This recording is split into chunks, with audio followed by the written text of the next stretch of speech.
Hello there, and welcome to Forgotten Worlds.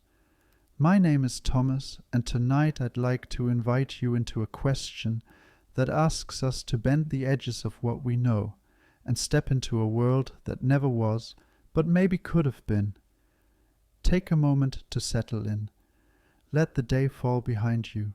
Breathe in slowly and imagine the ground beneath your feet, solid, familiar, comforting.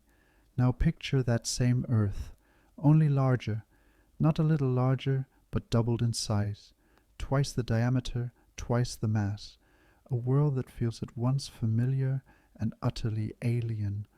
What would it mean to live there, to take a single step that feels heavier than any step you've ever taken, to lift your gaze to skies denser, darker, and charged with more weight than the ones you know? Would rivers carve differently across the land? Would forests rise shorter but thicker, pressed by unseen hands of gravity? Would humanity itself be reshaped, smaller, stronger, more rooted to the earth? This isn't a debate, but an exploration.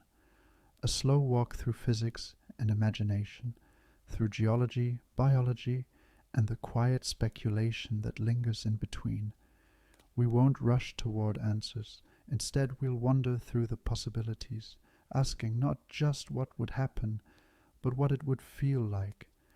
And before we dive into life, weather, or the myths of such a heavier Earth, we need to begin with the planet itself, its weight, its shape, and the restless forces moving within. Because before we can understand what life would be like upon it, we must first ask, what happens when the very bones of the earth are made larger?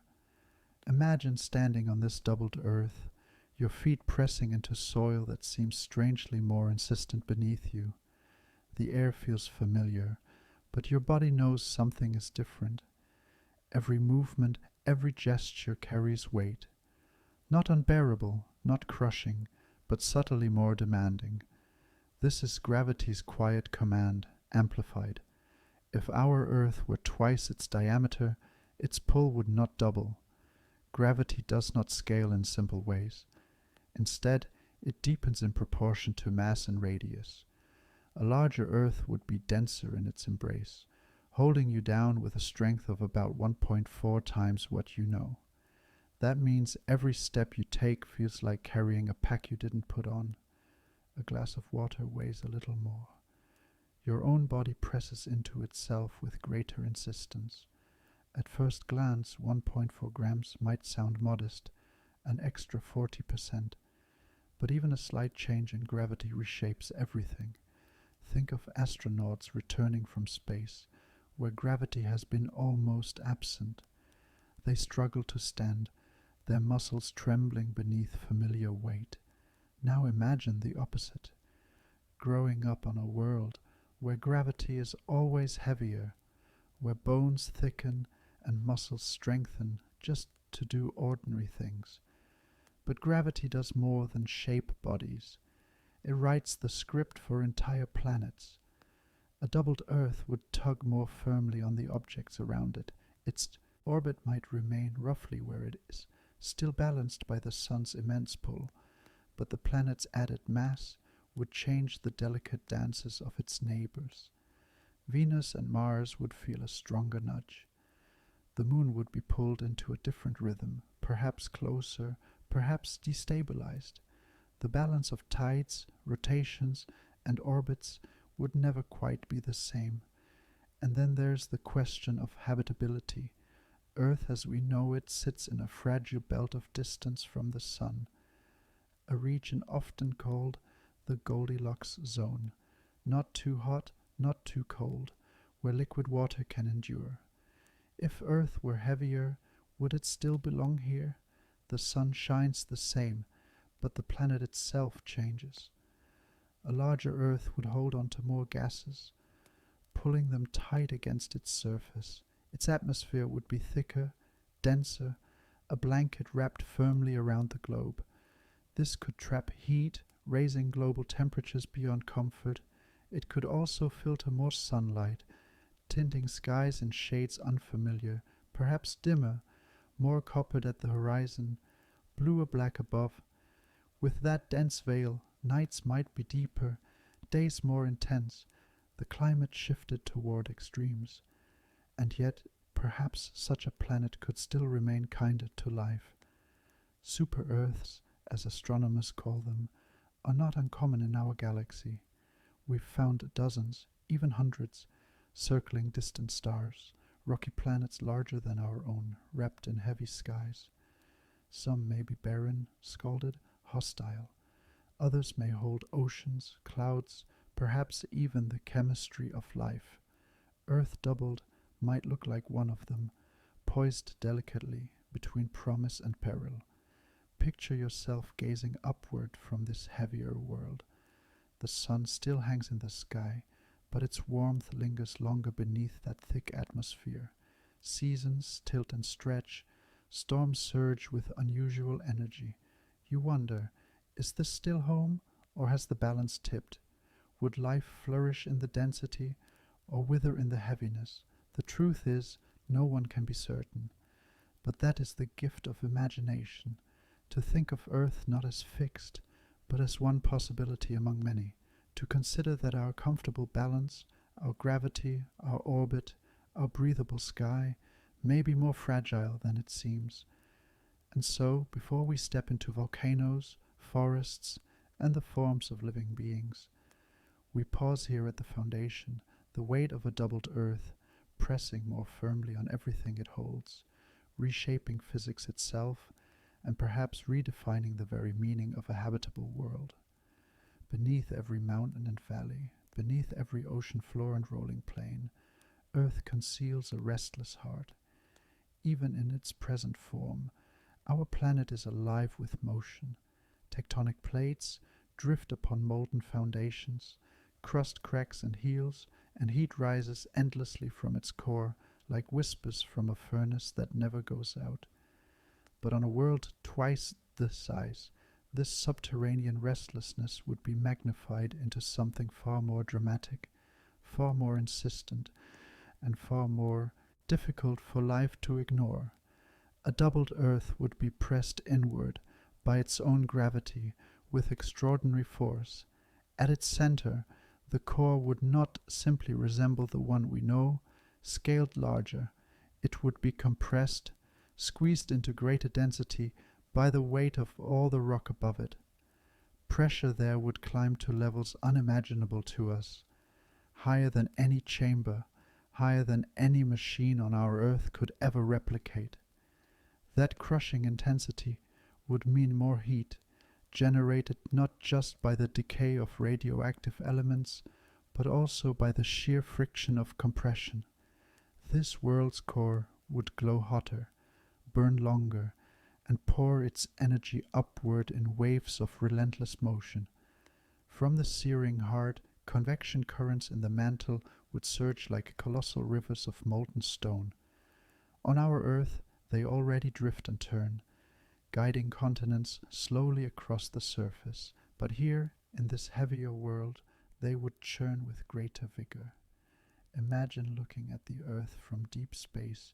You would not see it directly, of course, but beneath the crust, whole oceans of magma would be in turmoil, folding and unfolding, driving heat toward the surface in restless spirals. The crust above could not sit still. Mountains would not form patiently over tens of millions of years, as they do here. They would thrust upward more quickly, jagged and sharp, before weather had the time to soften them. Whole ridges might split open, birthing volcanoes in chains that stretch thousands of kilometers. Valleys could collapse overnight, sculpted not in the slow hand of time, but in abrupt gestures of planetary force. This Earth would be young forever, its surface constantly remade by the fiery breath of the world beneath. Volcanoes would not linger as distant curiosities at the edges of continents. They would be constants in the landscape, pillars of fire marking the planet's seams. At dusk, instead of a horizon glowing gently with sunset, you might see half a dozen plumes rising in the distance. their smoke braided into the clouds, their molten flows painting the ground in bands of red and black. The air would often taste faintly metallic, infused with sulfur, ash, and mineral dust. For those who walked here, life would always be lived with one ear tuned to the rumble beneath. Earthquakes would carry the same story. Today, we think of them as sudden, rare intrusions, events that fracture cities or shake coastlines. But in a doubled Earth, the crust would crack more often, forced into constant readjustment by the restless mantle. Imagine streets buckling not once in a century, but several times in a single lifetime. Rivers might change their paths overnight, carving new courses through fractured plains. Whole sections of coastline could drop or rise in the span of a season. Civilizations would struggle to anchor themselves against a ground that shifted more quickly than their histories could record. And yet, out of this chaos, paradoxical gifts would emerge. Volcanic soils, even in our world, are some of the most fertile known. Crops thrive on the ashes of destruction. On this doubled Earth, fertility would arrive in cycles of fire and bloom. Forests would root themselves deep, prepared for shifting ground. Valleys once burned would, within a generation, explode with growth. Civilization, if it rose, would learn to live in rhythm with destruction, planting again and again in lands renewed by eruption. But speculation carries us further. Would such a planet be too unstable for life to ever gain a foothold? Its surface too violent for the delicate beginnings of biology? Or would the very chaos accelerate life's story, forcing adaptation, rewarding resilience, and creating a living world as dynamic as its geology? In some visions, life hugs the oceans, hiding from the fury above. In others, it flourishes alongside it, learning to bend, to endure, to thrive in landscapes forever remade. Close your eyes and picture walking across such a land. Beneath your boots, the ground is faintly warm, heat rising from a mantle restless just below. The air carries the tang of minerals, metallic and strange, the memory of eruptions folded into every breeze. To the west, a mountain range climbs jagged and new, its peaks still raw from their birth. To the east, a river of fire slides toward the sea, its glow painting the sky in hues of crimson. Forests press close, blackened at their edges, yet already sprouting new shoots in ash-rich soil.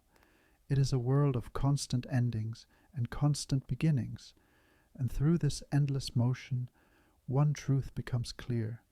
On a larger Earth, the ground itself would not be passive. It would be a restless partner, a volatile force, shaping oceans, climates, and life with every tremor and every eruption. It is a stage more dramatic than ours, where the script is written not in centuries but in days, not in subtle changes, but in constant upheaval. And in that chaos lies both danger and possibility, the foundation upon which everything else must balance. Life on any world is sculpted by the unseen hand of physics. On our Earth, gravity is the constant we rarely notice, the gentle tug that keeps oceans from floating away, keeps air close to the surface, keeps our bodies shaped in forms we take for granted. But on a larger Earth, where every step presses more heavily into the ground, that quiet pull becomes something much greater. It is no longer background. It is the defining canvas upon which every organism must be painted. Imagine the very first sparks of life taking hold in such a world, microscopic, fragile, barely more than chemistry, straining toward biology. Even here, gravity would whisper its demands. Fluids would settle more quickly. Cells might need sturdier walls. The earliest living forms would carry within them the instructions to resist, to endure the weight pressing on every molecule. Now stretch forward across time. Picture plants rising from soil, their stems fighting not only to reach sunlight, but also to hold themselves upright against the constant insistence of gravity. On our earth, trees grow tall, stretching toward the sky in towering cathedrals of green. But on a doubled earth, those same trees would grow lower, broader, sturdier. Forests would not be made of slender columns reaching high, but of thick muscular trunks, their crowns spreading outward more than upward. Walking among them would feel less like strolling through airy groves, and more like moving through immense living fortresses, dense and unyielding. And then, consider animals. Gravity sculpts them too, though we rarely stop to notice. In a heavier world, bones would need to be thicker, muscles stronger, bodies closer to the ground. Long-legged grazers like giraffes might never evolve at all, their height too costly under the constant strain. Instead, creatures would be compact, low to the ground, their forms designed for stability rather than grace.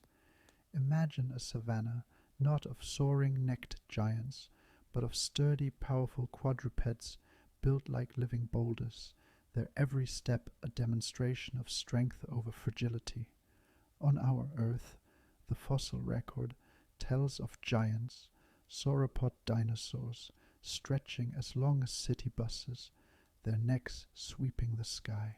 In a doubled Earth, such forms may never have existed. The sheer effort required to pump blood upward against gravity, to lift massive frames into motion, would be prohibitive. Instead, evolution would favor the opposite. Creatures small, squat, and immensely strong for their size. Where our planet gave us giants, this heavier Earth would give us legions of compact titans, each adapted to a life where strength is not optional, but required for survival. Picture a predator here, not the sleek sprinting hunters of our plains, but a creature broader, lower, with limbs like coiled springs, built for sudden, powerful bursts rather than endless chases. Its body would press close to the earth, muscles dense and efficient, eyes sharp but positioned in a skull designed to balance, to conserve, to endure. The dramas of predator and prey would unfold differently here, not in wide open sprints across grasslands, but in close, brutal contests of force, where every movement counts because every movement costs so much. Even the air would carry different stories. Birds as we know them might struggle to rise under the heavier pull. Flight itself would be harder to achieve, reserved only for those with immense wings relative to their bodies. Some may manage riding the dense air with power and precision, but many lineages might never take to the skies at all. Evolution might favor gliders, creatures that leap from cliffs or canopy branches, and ride thick currents for short distances, but few would sustain long flights. The sky, instead of teeming with life as ours does, might be quieter, filled only with the slow, heavy wing beats of powerful flyers, whose forms look closer to myth than to sparrow. And yet, in that silence, the ground would thrum with vitality, life compressed downward, bound closer to the earth. Forest floors crowded with muscular creatures pressing between squat trees, rivers edged by amphibians, heavy-boned and broad-bodied, insects moving lower to the ground, wings shortened into armor, their bodies built to resist the heaviness of their world. Speculation carries us further still. If our Earth had been this way from the beginning, perhaps our myths would be filled not with stories of giants but of strength, gods and heroes, imagined as compact, enduring beings, celebrated not for height or grace but for resilience, for the ability to bear weight without faltering.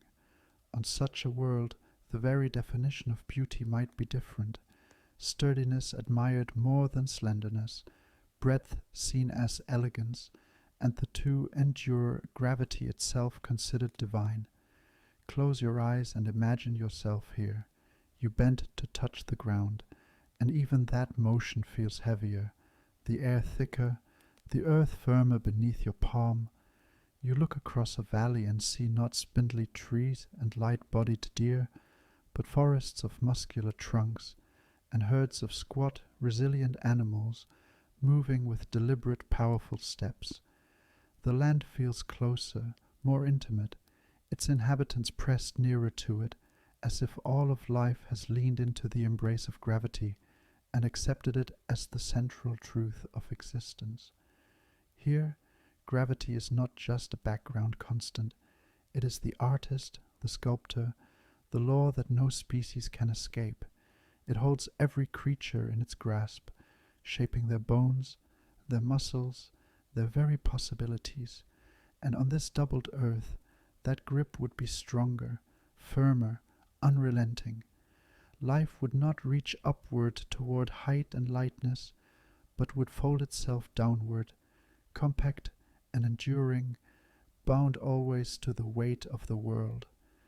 If we imagine people rising on such a heavier world, their bodies would tell the story of adaptation in every line, every curve, every step.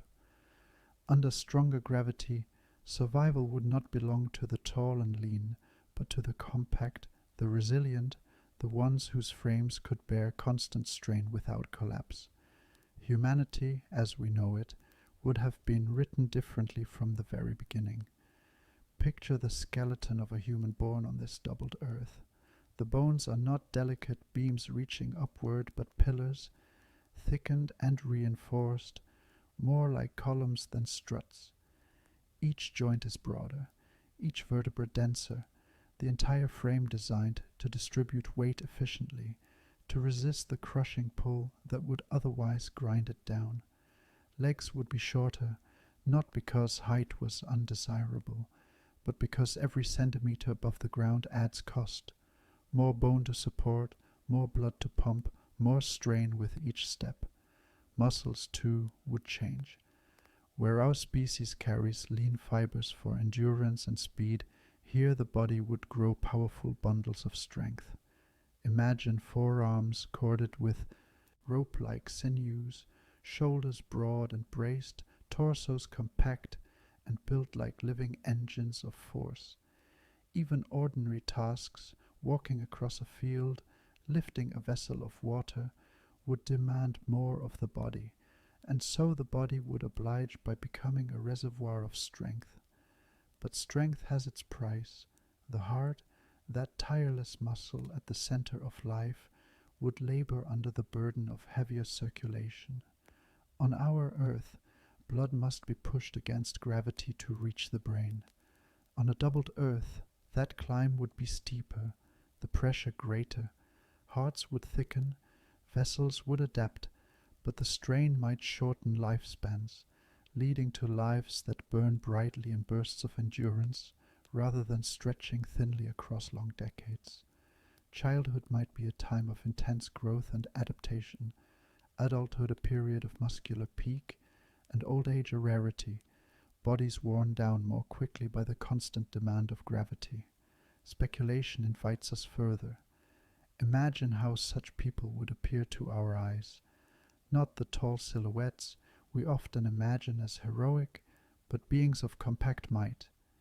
Their stature rarely surpassing ours, yet their forms built with a density of bone and muscle that speaks of necessity.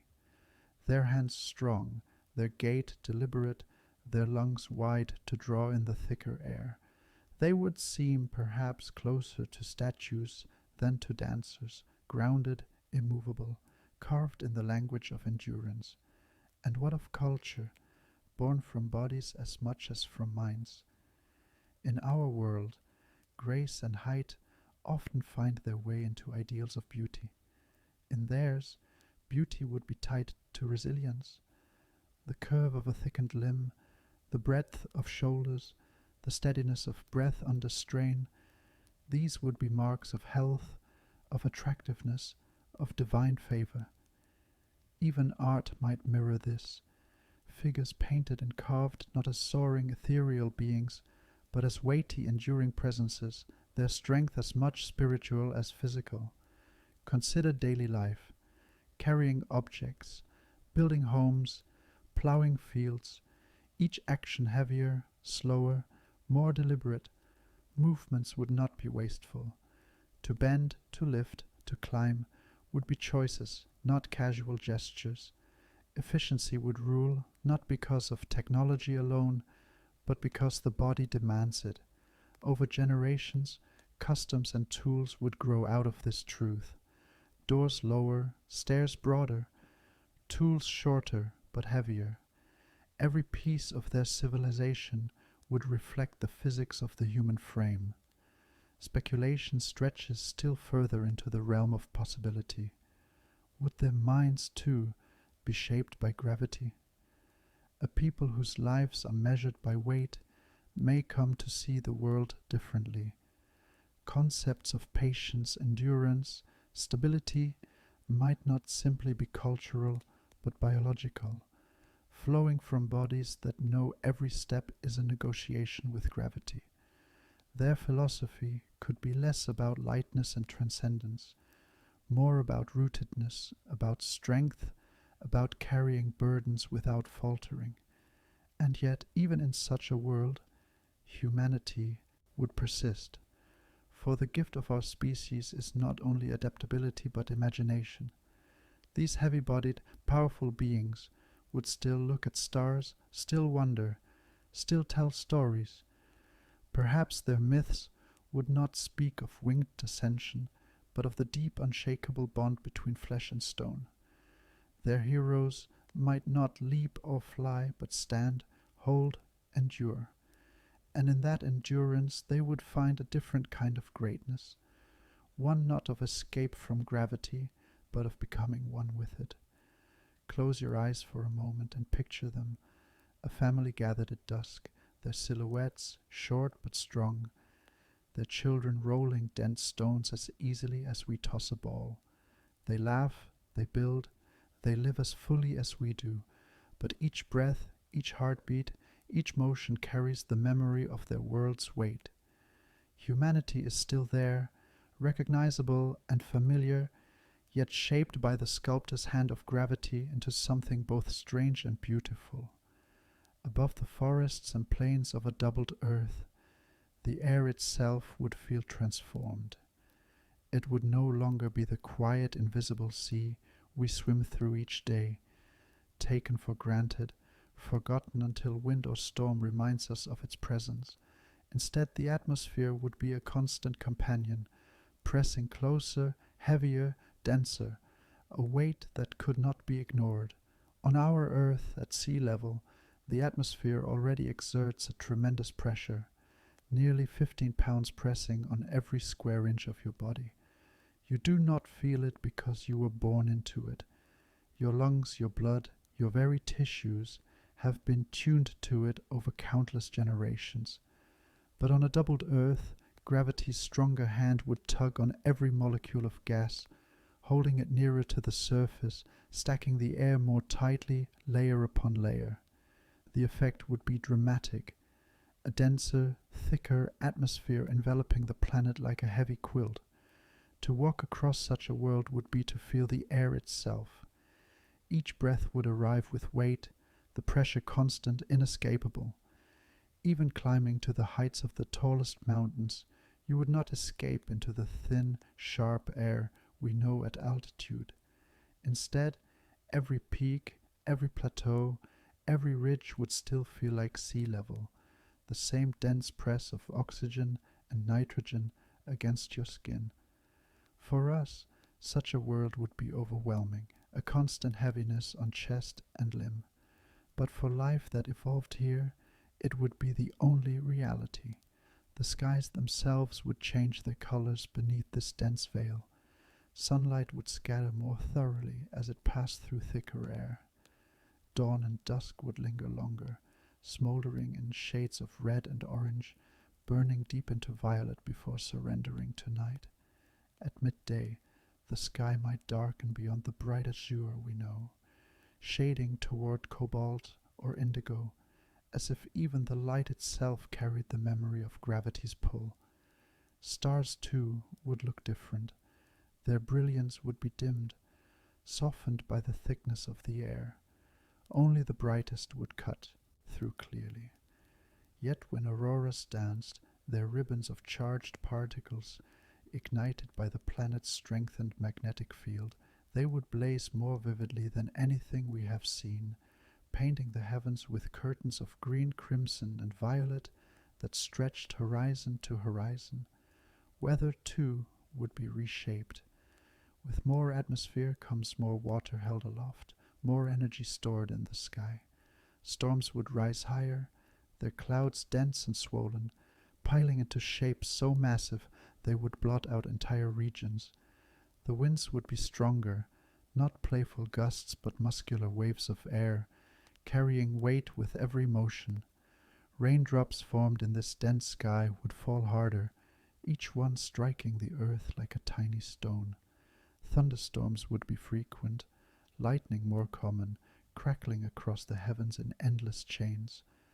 The sound of thunder, rolling through heavy air, would deepen and linger, vibrating through chest and bone like the slow strike of a great drum. Imagine standing in such a storm. The horizon disappears as clouds gather, swollen and dark, their undersides glowing faintly with the light of lightning. The air presses against your skin, damp and heavy, and every breath demands more from your lungs. Then the first drops fall, fat and solid, followed by torrents, not the rain you know, but sheets of water pounding against grounded roof, a roar that never quiets. Lightning forks overhead again and again, splitting the sky like veins of fire. Thunder answers with a deep resonant growl that does not fade but seems to roll forever. And through it all, the wind shoves with a force that feels alive, as if the atmosphere itself has grown restless. For life, adaptation would be constant. Birds would be few, perhaps limited to the strongest, with vast wingspans designed to push against heavy air. They would not soar lightly as swallows and hawks do here, but beat their wings with effort, carving their way through resistance. Many species might never evolve flight at all, the cost simply too high. Insects with wings might shrink back into crawling forms, their airborne cousins never finding a foothold. Yet for those who adapted, the dense atmosphere could be a gift. Gliders leaping from cliffs, creatures riding air currents that flow thicker and steadier, their movements slower but more powerful. Plants too would adjust. Leaves might grow broader but heavier, their structures reinforced to withstand the hammering of constant rains. Forests, already squat from gravity, would seem like fortresses under siege, trunks thick and unyielding, crowns shaped to shed water in ceaseless storms. Rivers fed by frequent downpours would swell into mighty arteries, carving new paths again and again as floods reshaped the land. Valleys would not remain the same from one age to the next. They would be written and rewritten by waters that never rest. And what of human life under such skies? Houses would be built not lightly but solidly, with steeply slanted roofs to shed torrents, walls heavy enough to stand against constant winds. Villages might rise in sheltered valleys, where the atmosphere's weight feels less threatening, or on ridges where drainage protects them from floods. Crops would be chosen not just for yield, but for their ability to endure waterlogged soils, to survive in rhythms dictated by storms rather than by seasons alone. Culture itself would bend to the weather. Where we speak of storms as interruptions, here they would be woven into the fabric of life. Songs might be composed to the beat of thunder. Festivals might be timed to lightning's season. Children would grow up playing in rains that arrive like clockwork, laughing at downpours that to us would feel catastrophic. Myths might tell of gods who shake the heavens with endless storms, deities of lightning and rain worshipped not with fear but with reverence. for without their floods the soil would not be renewed. And perhaps most striking of all is this: on such a world the atmosphere would never be forgotten. On our earth the air is invisible, forgotten until wind rises or weather turns.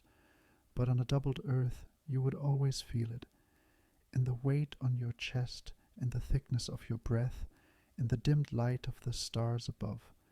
The atmosphere would not be background, it would be presence, a constant reminder that you live not only upon the earth, but within a sky that presses close, enfolding everything in its grasp. Every inhale on this doubled earth would feel different. The air, held more tightly by gravity, would not drift as lightly into your lungs. Each breath would arrive thicker, heavier, more substantial, almost as if you were drinking the atmosphere rather than simply drawing it in. Oxygen would still sustain life, but the very act of breathing would carry a weight, a reminder of the planet's constant pull. For creatures evolved here, this would not be a burden but a foundation. Lungs would grow wider, rib cages broader, breathing muscles stronger to pull dense air into the body. A single breath might carry more oxygen, allowing muscles to burn longer and with more force. On such a world, even simple motion would require deep, steady respiration, and so the rhythm of life itself, the pulse of running, the stillness of resting, the exertion of labor, would all be tied more intimately to breath. In this thickened atmosphere, flight would change too. Air density is a double-edged gift. It resists, but it also supports. Wings would not need to move as quickly to generate lift. Birds and insects able to evolve here might spread wings broader than anything on our earth. Great sails of bone and feather, or chitin, that cut slowly but powerfully through the sky. A hawk on our world beats its wings with quick, sharp strokes. Here, a raptor might glide with deliberate sweeps, each movement carving deep through the air. You might look up and see creatures soaring silently, their wings casting immense shadows across the ground, carried not by speed but by the sheer buoyancy of dense atmosphere. But there is a shadow in this gift. Denser air also holds more heat. Greenhouse gases, trapped close by gravity, would wrap the planet in a thicker blanket. Where our Earth balances between ice and tropic, between a desert and temperate plain, this larger world would tip more heavily toward warmth. The climate might lean into extremes. Jungles sprawling across continents, storms fueled by heat and moisture, deserts shimmering beneath unbroken sun. Snow and ice might still exist at poles or mountaintops, but their realms would shrink, outmatched by the constant weight of heat pressing downward. Close your eyes and imagine stepping into such a world. The forest air is thick and humid, clinging to your skin like a second layer. Each breath fills you fully, heavy with oxygen and water vapor, leaving a faint warmth in your chest. Around you, vegetation presses close, trees with broad muscular trunks, their leaves heavy and waxy to resist relentless rain. Vines hang in curtains, moss carpets the ground, and the air itself hums with life, as if the very thickness of it amplifies the voices of insects, frogs, and birds calling across the canopy. The climate here is not gentle or seasonal, but insistent, an unending chorus of warmth and wetness. And what of human life beneath the sky? In such air, lungs would need to be stronger, hearts larger to pump oxygen, rich blood through dense muscular frames. People might move more deliberately, their motions grounded by the heaviness of climate and breath. Daily rhythms would be tied to the heat. Work done in the cooler hours of dawn and dusk, rest taken in the thick embrace of midday, when the atmosphere holds its warmth most insistently. Architecture might grow open and airy, built to invite every possible current, every breeze that can relieve the constant press of humid air. Culture, too, would mirror the climate. Songs might carry long resonant notes that echo in heavy air. Rituals might honor the breath itself, the invisible lifeline binding body to sky. Myths could speak of the atmosphere as a spirit, both nurturing and suffocating, a presence to be respected. In stories, heroes might not be those who climb the highest peaks, but those who endure the longest storms, who breathe steadily against the thick weight of the world. Speculation tempts us further. If this doubled earth truly leaned toward warmth, perhaps much of its surface would resemble a permanent jungle, vast expanses of green, steaming and alive, ecosystems dense with competition and growth. Evolution here would reward not only strength, but adaptability in the face of relentless abundance. Creatures would crowd close, pressed into niches carved by the jungle's endless push. Rivers would run wide and brown with silt, their banks crowded with roots that drink greedily from constant rains. The air would never be still, always humming with the pulse of water, heat, and life. And yet, even in this apparent abundance, survival would not be simple. Heat would strain bodies, storms would disrupt cycles, and disease might flourish in humid air. Life would be abundant, but fragile in its own way, forever negotiating with the heaviness of breath, the weight of climate, the constancy of heat. Take a slow breath now, wherever you are, and imagine that air arriving thicker, heavier, more insistent. Imagine living in a world where every inhale ties you to the atmosphere in a way you cannot forget. In such a world, to breathe would not simply be to live. It would be to carry the presence of the planet itself in your chest, every moment, every day. If the air of a doubled earth feels heavy in your lungs, then the oceans would carry that weight even more profoundly. Water, like air, would be pressed tighter to the planet's surface, its circulation driven by the combined forces of gravity and heat. The seas we know, vast but familiar, would be transformed into deeper, more turbulent basins, reservoirs of power that would shape the very character of the world. On our Earth, shallow seas play a crucial role.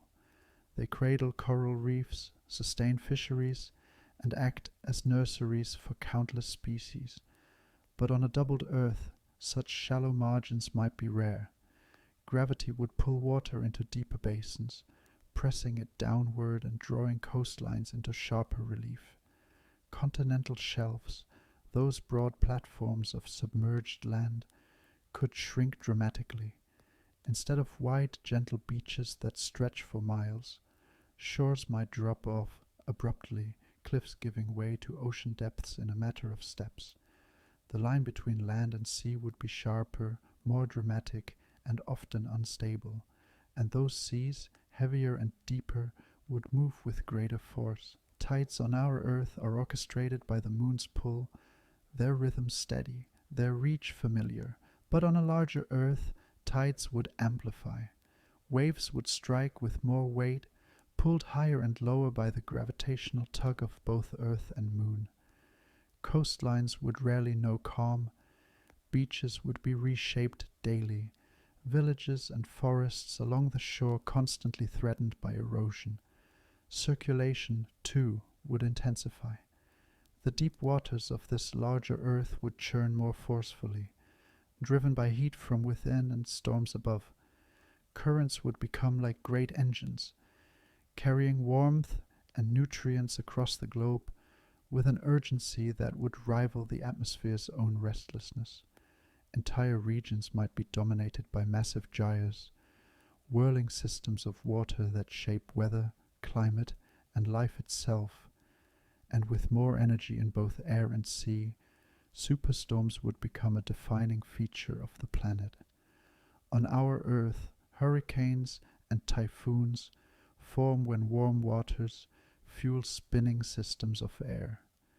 On a doubled Earth, with deeper oceans feeding more heat into thicker atmospheres, such storms could be colossal, Imagine cyclones that do not last days but weeks, their spiral arms stretching thousands of kilometers, their rains unending, their winds battering coasts into new shapes. Civilizations would grow with storms as their constant companions, their calendars measured not just by seasons, but by the arrival of vast tempests that sweep across oceans and crash upon land with devastating force.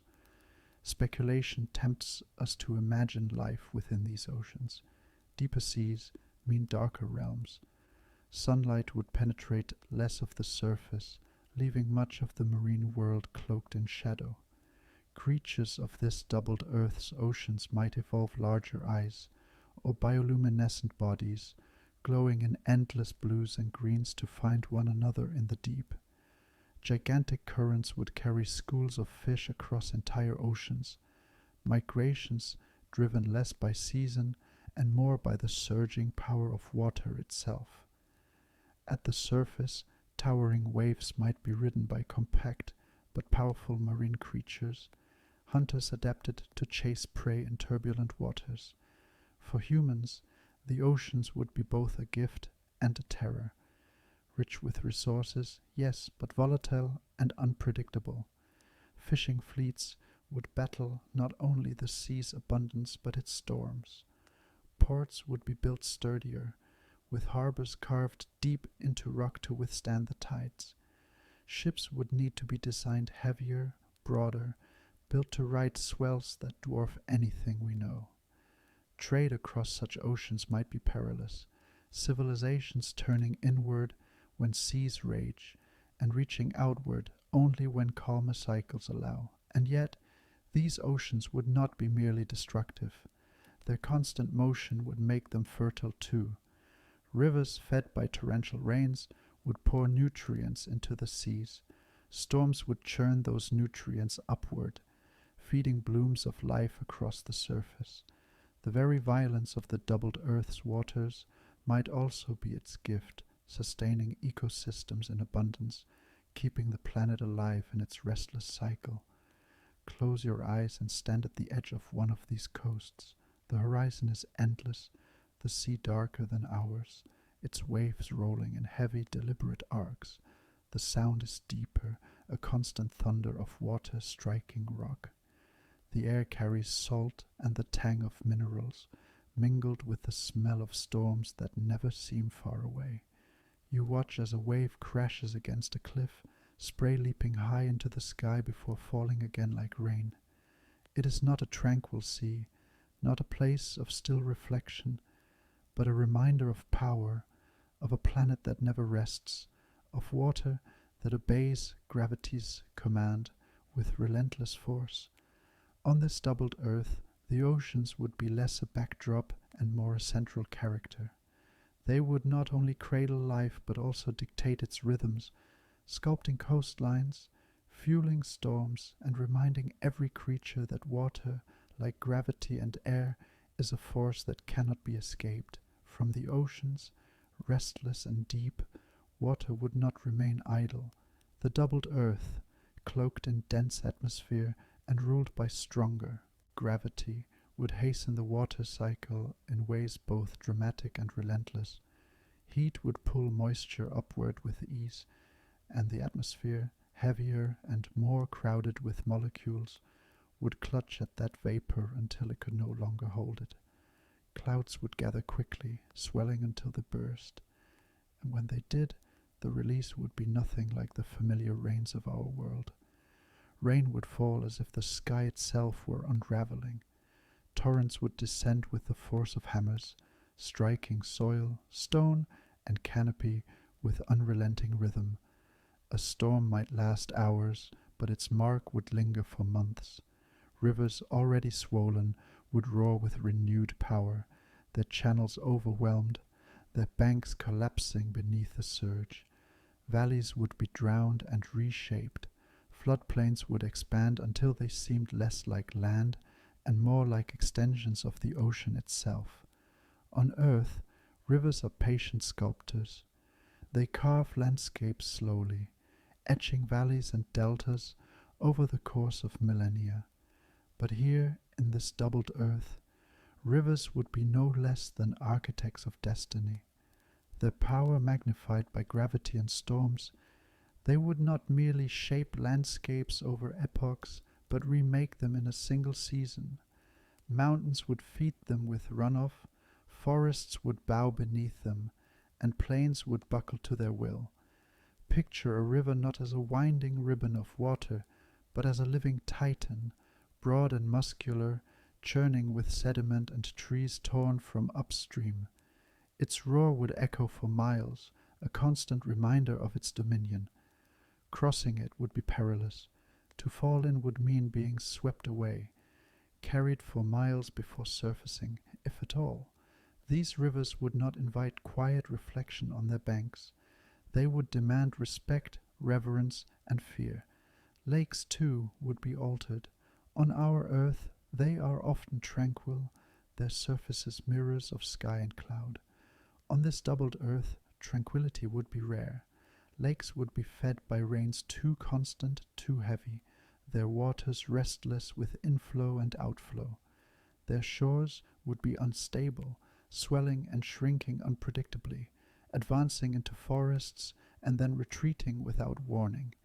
Many would form not in gentle depressions, but in scars, vast hollows ripped open by earthquakes or volcanic upheavals, filled quickly by the ceaseless downpour. For human life, such a hydrological world would mean dependence as much as danger. Civilizations would rise along rivers because they must. Rivers would carry silt, renewing soils. They would provide passage, linking distant settlements. They would offer fish and fresh water. But to live along them would also mean accepting the floods, surrendering to cycles of destruction and rebirth. A city built one generation might lie buried beneath layers of silt the next, its ruins hidden beneath fertile farmland until another flood uncovers its stones. Imagine the shape of such cities. Homes raised high on stilts, entire neighborhoods built upon rafts or floating platforms that rise and fall with the waters. Bridges would not be graceful arcs, but monumental structures, carved of stone and iron, built to resist the rage of a river that shifts course as often as wind changes direction. Markets would line the water's edge, their goods transported not by roads, but by boats lashed together into great flotillas. To dwellers of such a world, rivers would not be obstacles but highways, their ceaseless movement the pulse of commerce and culture. Culture itself would bend to water's will. Where our myths tell of fire as purifier and destroyer, here they would speak of floods. Gods might be imagined as beings of rain, crowned with clouds, cloaked in torrents. Prayers would not only beg for calm skies, but for waters to rise just enough to nourish crops without sweeping them away. Festivals might follow the floods, marking not disaster but renewal, the moment when fertile silt is left behind on fields that feed the next harvest. Songs would echo the rhythm of rivers, chants following the surge and retreat of currents, music designed to be heard over the roar of water. Speculation tempts us to imagine how hydrology itself would shape destiny. Mountains might matter, but rivers would matter more. Trade routes would follow water's courses, not land. The measure of wealth might not be gold or grain, but control of levees, canals, and floodgates. Entire civilizations could rise or fall depending on their ability to predict the next flood, to endure the next storm, to rebuild when the rivers chose a new path. And yet, danger would be constant. Floods would not come once in a generation, but once in a lifetime, even once in a season. Rivers could change course overnight, carving new channels, drowning villages, stranding survivors on newly formed islands. Whole cities might vanish beneath their currents, their memory preserved only in legend. Living by water on this doubled earth would not be a choice, it would be a necessity. And with necessity comes resilience, innovation, and reverence for the very force that threatens survival. Close your eyes and stand by the banks of such a river. The air is thick with humidity, your skin damp with the spray carried for miles. Before you stretches a torrent so vast it seems less like a river and more like a moving plain, brown with silt, crowded with uprooted trees. Its surface heaves and boils as if alive.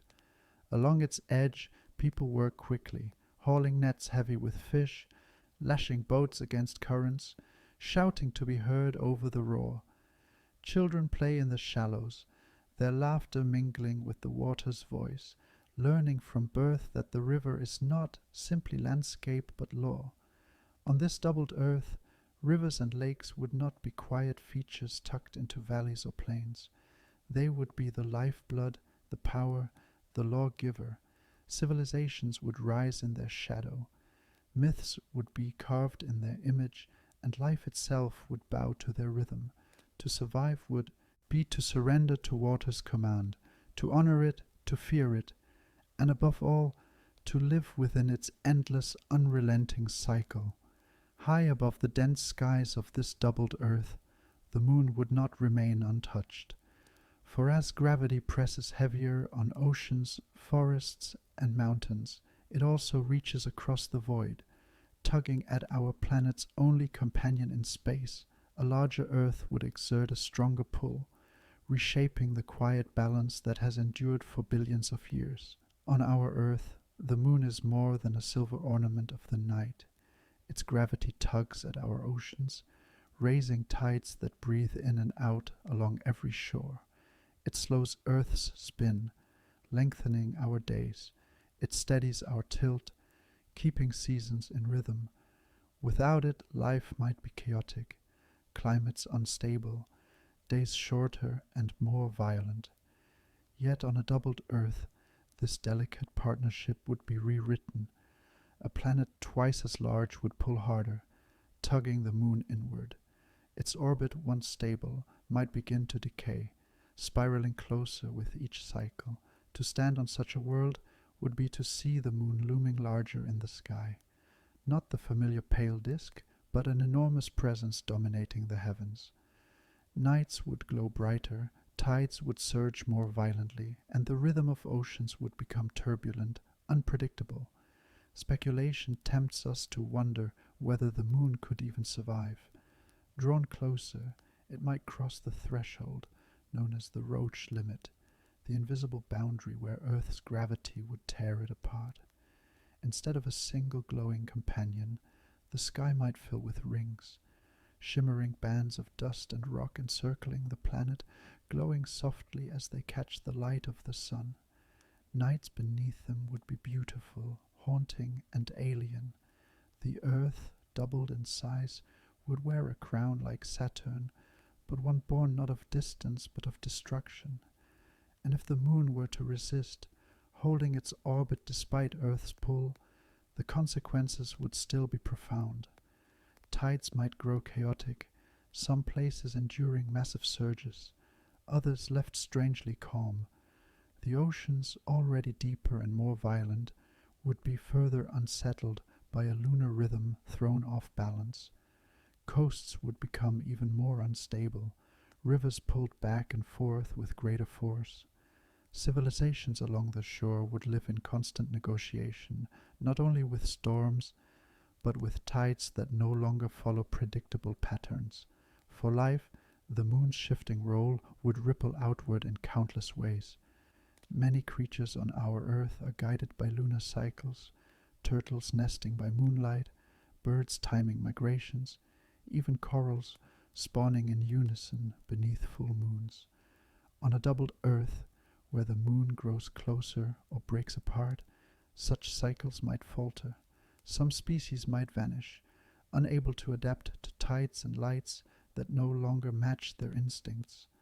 Others might thrive in new rhythms, evolving to follow the glow of rings or the crash of greater tides. And what of humanity? Imagine standing beneath that altered sky, the moon larger than you have ever seen it, glowing with an intensity that washes the landscape in silver light. Or imagine instead the arc of rings stretching across the heavens, shifting with the planet's rotation, always present, a reminder that Earth itself has rewritten its relationship with its companion.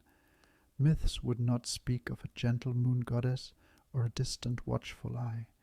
They would tell of power, of rupture, of the sky's crown, a celestial symbol of gravity's unrelenting dominion. Civilizations might come to see the moon, not only as a companion but as a warning. Its broken form would serve as proof that even the heavens yield to Earth's pull. Priests and poets might teach that the moon was sacrificed so that life could thrive. Kings and leaders might claim its image as their emblem, their authority drawn from the same gravity that shapes tides and skies. The moon, whether intact or shattered, would define identity, faith, and destiny on this doubled world. Close your eyes and look upward. Do you see the moon, impossibly large, rising over the horizon like a lantern too close to the earth? Do you see rings stretching across the night sky, glowing bands that whisper of ancient ruin? Either way, you feel it. The heavens themselves reshaped by the weight of a world too massive to leave even its closest companion unchanged. Beyond the moon's shifting orbit, there is another partner that no world can escape, the sun. Its light and heat are the foundation upon which climates rise, seasons turn, and life itself takes its shape. For our Earth, the relationship has been delicate but generous, a tilt that brings variation, a field that shields from deadly winds, a distance that allows water to flow. But on a doubled Earth, heavier and more turbulent, that relationship would be altered in ways subtle and profound. The tilt of a planet is no small thing. It is the angle that writes the story of seasons. On our Earth, the moon helps to steady that tilt, keeping it at a relatively gentle angle of about 23 degrees. Without the moon, Earth's axis would wobble chaotically, seasons swinging wildly over millennia. On a doubled Earth, however, the mass of the planet itself might add stability. Its increased gravity would anchor its spin more firmly, making the tilt less vulnerable to cosmic nudges. Seasons might become milder, more regular, less prone to the slow drifts that mark our history. Where our Earth has ice ages, a doubled Earth might have steadier rhythms, climates less given to extremes of cold and heat, though still pushed toward warmth by its thicker atmosphere. Beneath that surface story lies another, the magnetic field. Our planet's shield is born from the motion of molten iron in its core, spinning and churning, generating a vast invisible bubble that deflects solar winds and cosmic radiation. On a doubled Earth, with a hotter, more vigorous core, that field would likely be stronger, more extensive, wrapping the planet in protection even more resilient than ours. The sun would still hurl its charged particles outward, storms of plasma sweeping through space, but more of them would break harmlessly upon this stronger shield. And yet, where that shield bends and funnels the particles toward the poles, the skies would erupt in light. Auroras, already among the most haunting spectacles of our Earth, would become commonplace. Not confined to high latitudes, they might blaze across entire continents, shimmering curtains of green, red, and violet dancing from horizon to horizon. Imagine standing in a village near the equator and looking upward to see the heavens alive with color, the entire sky a shifting canvas of fire and silk. Nights would never be entirely dark. They would glow with the constant reminder of a world both shielded and electrified by its magnetic might. Speculation tempts us further. What would such skies do to culture, to imagination, to belief? On our Earth, auroras have inspired myths of spirits, gods, and ancestors. On this doubled earth, where they blaze across the entire world, they would not be rare wonders, but daily companions. Children would grow up beneath them, lovers would meet in their glow. Wars and ceremonies alike would unfold beneath skies alive with light. Religions might see them as divine speech, the sky itself whispering in color. Stories would be painted not with stars alone, but with shifting auroral rivers, myths told as if the heavens themselves were turning pages above. And what of seasons, those slow cycles that define human life? With tilt more stable, winters might be shorter, summers longer, the line between them blurred. Crops might thrive in predictability, yet struggle under the relentless heat of a world wrapped in greenhouse blankets. Civilizations might count years, not by the march of spring into summer, but by the cycles of storms, floods, and auroras. Time itself would be measured differently, tied more to the rhythms of sky and light than to the fragile balance of seasonal change. Close your eyes and picture yourself standing beneath such a sky. It is night, but darkness is a stranger here. Above you, ribbons of light pour endlessly, rising and falling, twisting in colors so vivid they seem alive. The air is hushed, as if the world itself has paused to watch. You feel small beneath it, but also connected, aware that this light is born of the sun, of Earth's core, of the invisible fields that cradle you.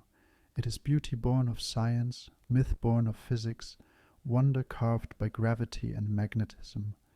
On this doubled earth, the sun would still rule, but its rule would be mediated by a planet that is larger, stronger, more steadfast in its dance.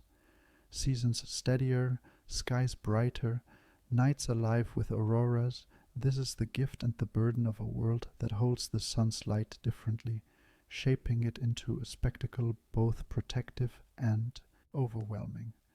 Beneath those skies filled with auroras, the land itself would be transformed not only by stone and water, but by green. Plants, the silent architects of ecosystems, would adapt to this doubled earth in forms both familiar and strange, molded by the heavier pull of gravity and the thickened air that presses close to the ground. On our earth, trees climb. They stretch upward in endless competition, each trunk a ladder reaching for light. But here, where every meter of height carries more cost, plants would choose another strategy. Instead of slender spires, forests would be built from muscular trunks, broad and sturdy, pressing outward more than upward. Imagine trees less like towers and more like fortresses, short, immense, their roots gripping deep into restless soil. To walk among them would be to pass through corridors of living walls, an environment dense and unyielding, where space is contested not in height but in breadth. Leaves, too, would tell the story of adaptation. Gravity would tug at every surface, pulling broad fronds downward. Yet the denser air, rich with carbon dioxide, would make photosynthesis more efficient. Plants could afford to grow thicker, heavier leaves, their tissues strengthened to resist tearing in storms and downpours. Some might spread leaves wide like shields, capturing sunlight in broad panels. Others might form dense canopies, interlocking crowns that block out the sky, plunging the forest floor into shadow. And that shadow would be rich. The air, crowded with moisture and nutrients, would feed undergrowth that pushes relentlessly upward, creating layers upon layers of green. Mosses, ferns, vines, and fungi would weave together into mats so dense that to step into the forest is to disappear into a labyrinth. The very air would seem alive, thick with the scent of resin and damp soil, every breath filled with the perfume of growth. Speculation tempts us further. With such dense vegetation, forests might become nearly impenetrable. instead of open woodlands where creatures move freely. This doubled earth would host jungles that feel more like fortresses, walls of trunks, tangles of vines, curtains of leaves. To move through them would require strength and patience, every path carved slowly, every step resisted by the weight of plant life. For animals and humans alike, the forest would not be a background but a challenge, a labyrinth alive with its own will. And yet these forests would be more than barriers. They would be engines of life, pulling carbon from the air, pumping oxygen into every breath. With photosynthesis thriving in dense air, the very skies might hold more oxygen than ours, feeding creatures with richer breaths, fueling metabolisms more intense, powering muscles built for endurance. The forest would not simply stand upon the earth, it would weave itself into the fabric of atmosphere, climate, and life. Picture yourself stepping beneath this canopy. The light dims immediately, scattered into emerald hues as it filters through overlapping leaves. The air is warm, damp, filled with the sound of dripping water and the chorus of unseen creatures. Vines twist like serpents across your path, their weight pulling branches into arches that form natural tunnels. Every surface, bark, stone, even fallen logs, is wrapped in moss or fungi, as if the world refuses to leave anything bare. You try to move forward, but each step feels like trespass into a domain not easily given. Civilizations that rise in such a world would live at the mercy of these green walls. To clear land for farming would be a monumental effort, requiring not only tools, but generations of labor. Villages might grow in clearings carved by volcanic eruptions or along the banks of mighty rivers where floods hold the forest at bay. The trees themselves, with trunks broad as fortresses, would become central to life. Homes built into them, ships carved from them, myths born from their enduring strength. And what of culture? Perhaps here, gods would not dwell in the heavens, but in the trees themselves, spirits of trunks and roots, guardians of growth. Myths might tell of forests as both protectors and prisons, places where life is abundant but freedom is constrained. Stories would speak of journeys not into deserts or mountains, but into the green labyrinth, where heroes prove themselves by enduring the press of vines and the darkness beneath the canopy. Speculation tempts us to imagine still further, entire species evolving in symbiosis with the forest, animals shaped to burrow through vegetation as easily as others swim through water, insects vast in number, pollinating in storms of wings. Even humans, compact and powerful, carving paths through walls of green, their lives bound to the rhythm of forests that never yield easily. Close your eyes now and picture it, a world where the land is wrapped in a dense, impenetrable cloak of life. Forests not of soaring trees, but of muscular giants pressed close, their crowns locking out the sky, their roots gripping into restless earth. A doubled earth, wrapped in green, breathing with every leaf, pressing back against every step, a world where the plants themselves have become the architecture of existence. Within those fortress-like forests, animals would be no less reshaped than the trees. Gravity, atmosphere, and vegetation together would act as sculptors, chiseling away at possibilities until only certain forms of life could endure. On our earth, evolution has given rise to giants that strode across plains and slender creatures that leapt into the sky. But on a doubled earth, where weight presses harder and air resists every movement, the forms of animals would be compact, powerful, and enduring.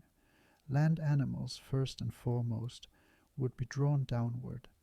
Bones would need to be thicker, denser, carrying the constant burden of heavier bodies. Legs would be short and muscular, built for stability rather than speed. Picture herds not of tall, graceful gazelles, but of squat, elephant-like creatures, their torsos close to the ground, their limbs like columns. Their strength would be immense, but their motion deliberate, each step a negotiation with gravity's pull. Predators, too, would adapt to this rhythm, less about swift chases across open plains, more about ambush, sudden bursts of compact power in dense forests, where endurance matters more than speed. The very design of bodies would shift, necks might shorten, heads held closer to the ground where balance is easier. Tails would grow broader, used for stability as much as display. Armor-like hides could become common, not just as defense against predators, but as a way of conserving energy, protecting vital organs in a world where even walking is a strain. The megafauna of this world would be not towering giants, but muscular titans, their forms squat and indomitable, shaped less by elegance and more by the simple demand to endure. And then there's the sky, or rather, the struggle for it. On our Earth, thin air requires wings to beat quickly, muscles to burn furiously.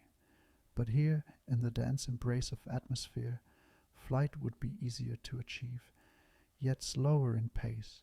Wings could be broader, bodies heavier, movements deliberate and powerful. Picture birds not flitting like sparrows, but soaring like living kites, their wingspans immense, their silhouettes vast across the sky.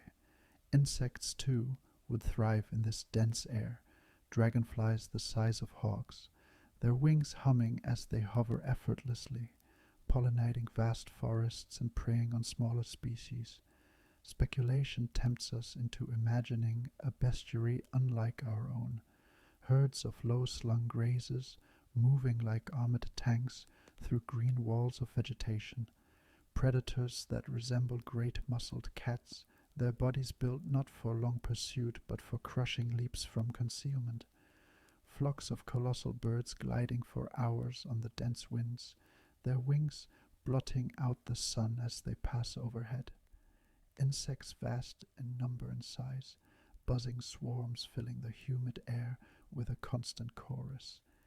Even amphibians and reptiles might grow bulkier, their forms armored and compact, thriving in the steamy lowlands and flooded plains, and among them all, life would move differently. Speed as we know it would be rare, stability would be prized. The environment would echo this rhythm, forests thick, rivers swollen, storms unending. Animals would not live in a world of light leaps and swift escapes, but in one of force, endurance, and sudden, powerful encounters. For humanity, coexisting with such creatures would mean a life of caution and awe. Hunting would not be a matter of chasing agile prey, but of facing muscular beasts that resist every attempt to bring them down. Tools would be built sturdier, traps designed for weight rather than agility. Domestication, too, would be altered. Instead of horses, perhaps squat, ox-like grazers would carry loads, their broad backs and thick legs built for the demands of the doubled earth. Birds of immense size might be tamed to ferry messages, or act as symbols of power, their wings casting shadows over entire villages. Culture would grow in reflection of these animals.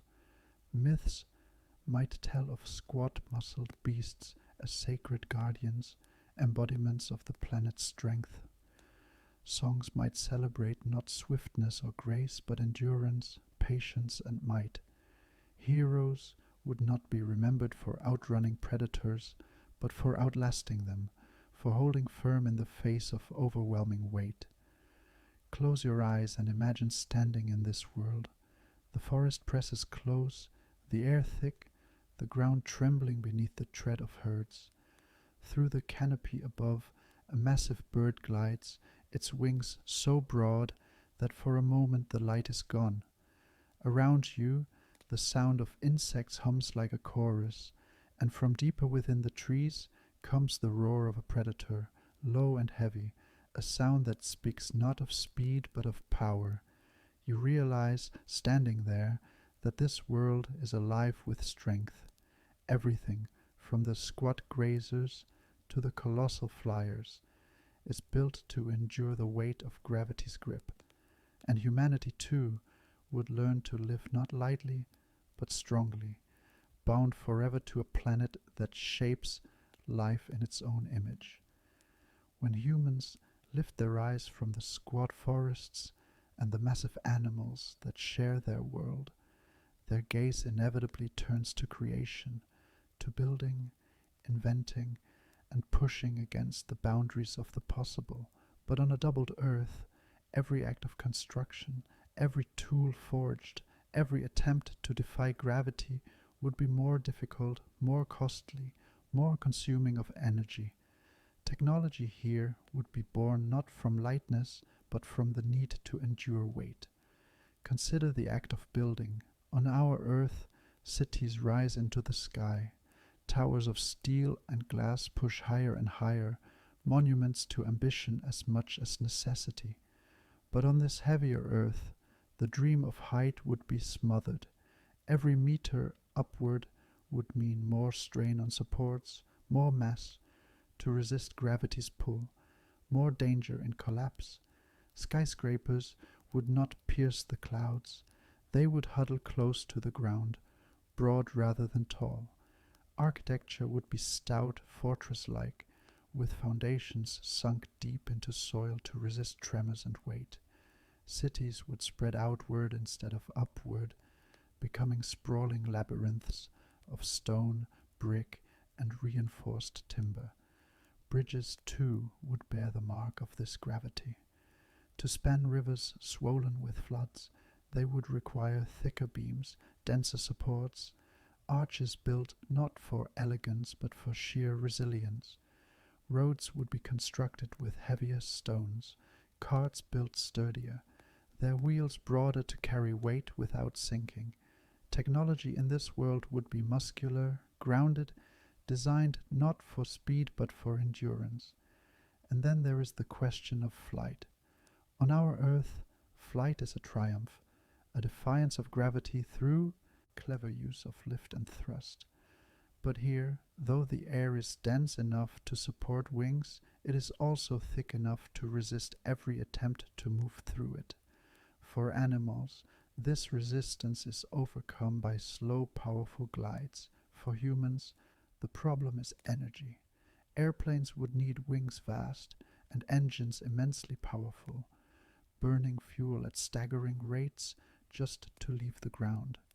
Air travel might remain rare, dangerous, and costly, the privilege of nations and empires, not individuals.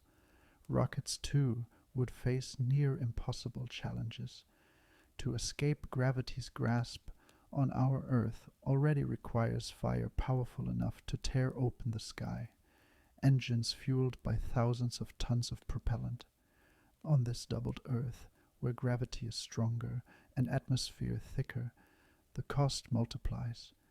Rockets would need to be immense, their energy requirements so great that space exploration might remain forever out of reach. Humanity here might never dream of stepping on other worlds, their destiny bound to the soil of their heavy planet. Speculation tempts us to imagine how this would shape culture. On our Earth, exploration is often outward. Ships across oceans, rockets into space, telescopes into the stars. But here, ambition would turn inward. Instead of building upward, civilizations would build deeper, into mountains, beneath forests, below rivers. Instead of reaching for the stars, they might turn their gaze to the oceans, to caverns, to the restless heart of their planet. Progress would not be measured in altitude, but in endurance, in resilience, in the ability to tame weight and pressure. Technology itself would reflect this philosophy. Machines would be broad and low, built for power rather than elegance, wheels and gears thicker, pulleys and levers larger, designed to shift heavy loads rather than delicate mechanisms. Steam, electricity, and fire would all be harnessed, but each adapted to bear more strain. Where our world produced cathedrals of glass and skyscrapers of steel, theirs might produce sprawling stone foundries, underground forges, and labyrinthine networks of tunnels carved into the earth. Close your eyes and picture one of their cities. The streets are wide, paved with heavy stone slabs. Buildings squat like fortresses, their walls thick, their roofs arched low to resist storms. In the center, a great foundry glows, its chimneys belching smoke into skies already dimmed by storms.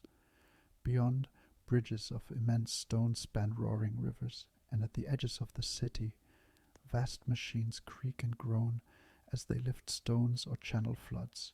There are no glittering towers here, no fragile spires. Instead, there is weight, architecture, and technology bound to the same laws that shape the squat animals and muscular forests. And what of myth? In such a world, technology would be celebrated not as liberation from gravity, but as mastery of it. Tools would be sacred, for they alone give humans power to resist weight. Blacksmiths, engineers, and builders might hold places of reverence, their forges and workshops treated as temples. Stories would be told of inventors who created machines strong enough to carry burdens that even beasts could not endure, their names remembered like heroes. Technology would not be about transcendence, but about survival within the unrelenting grasp of the doubled earth. Speculative vision tempts us still further. Perhaps in time they would look at the stars not with rockets, but with myths. Space would remain a dream, an unreachable expanse, inspiring poetry rather than exploration. Their telescopes might still scan the heavens, but their faith, their ambition, their ingenuity would remain rooted in the soil beneath their feet. To them, progress would not be measured by the height of towers or the reach of rockets, but by the strength of walls, the resilience of bridges, and the depth of tunnels carved into the earth itself. On our earth, globalization has become a defining force, the knitting together of distant continents into a single interwoven fabric of exchange, culture, and shared destiny. Oceans are no longer barriers but highways. Ideas and goods cross from one end of the globe to another in weeks, even hours. But on a doubled earth, heavier, stormier, more turbulent, this dream would never be fully realized.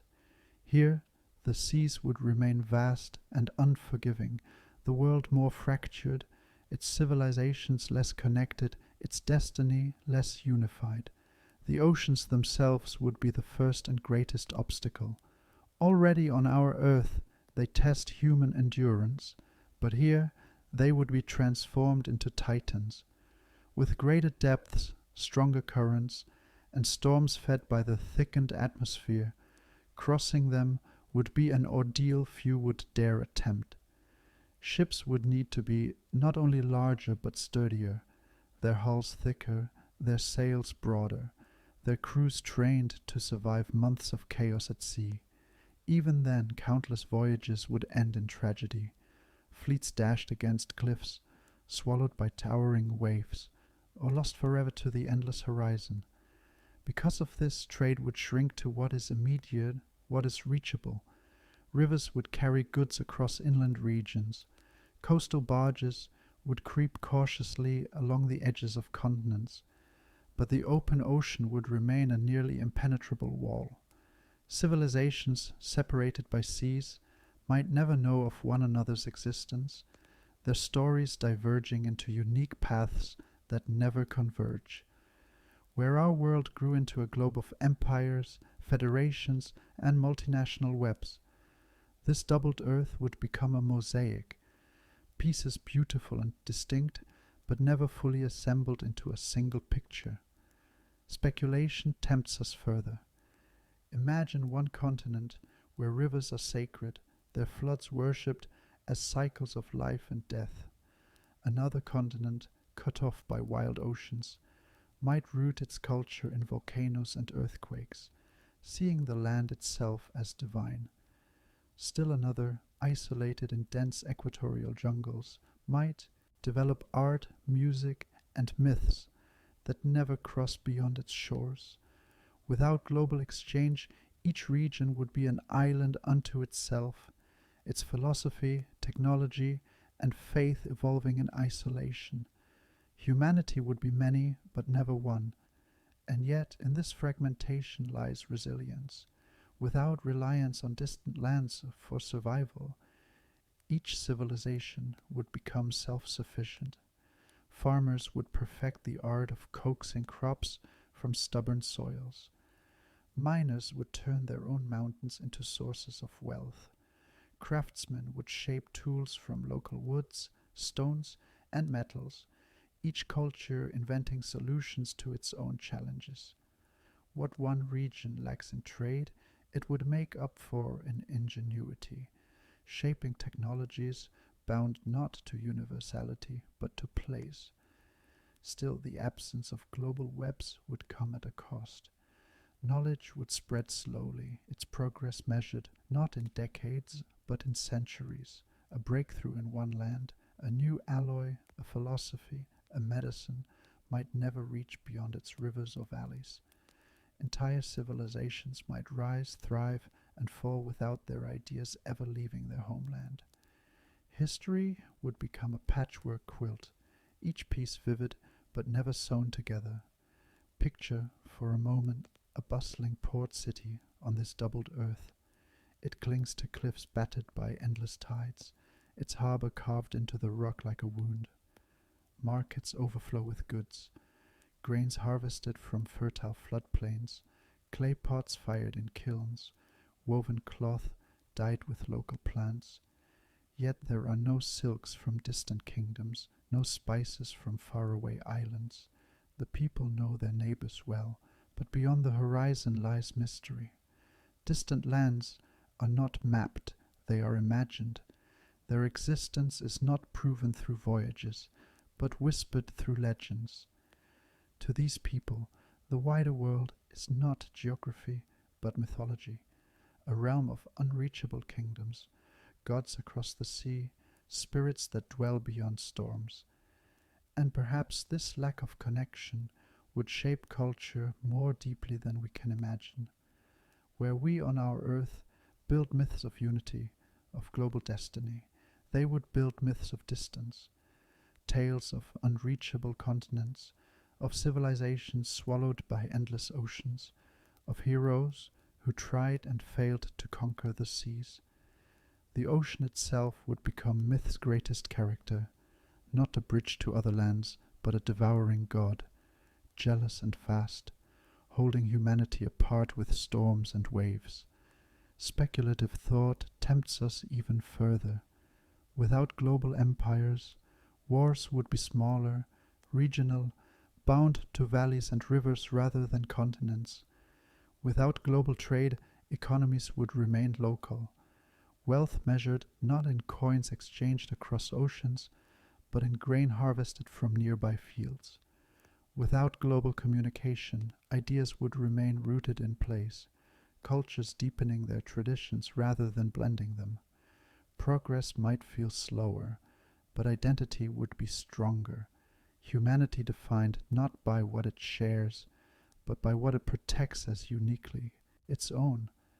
Close your eyes and imagine this fractured humanity, not a single species bound by satellites, markets, and instantaneous exchange, but a constellation of civilizations, each glowing in its own isolation.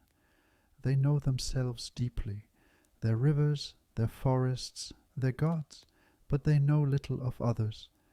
To live in such a world is to be both confined and free, confined by geography, yet free to shape culture without outside influence.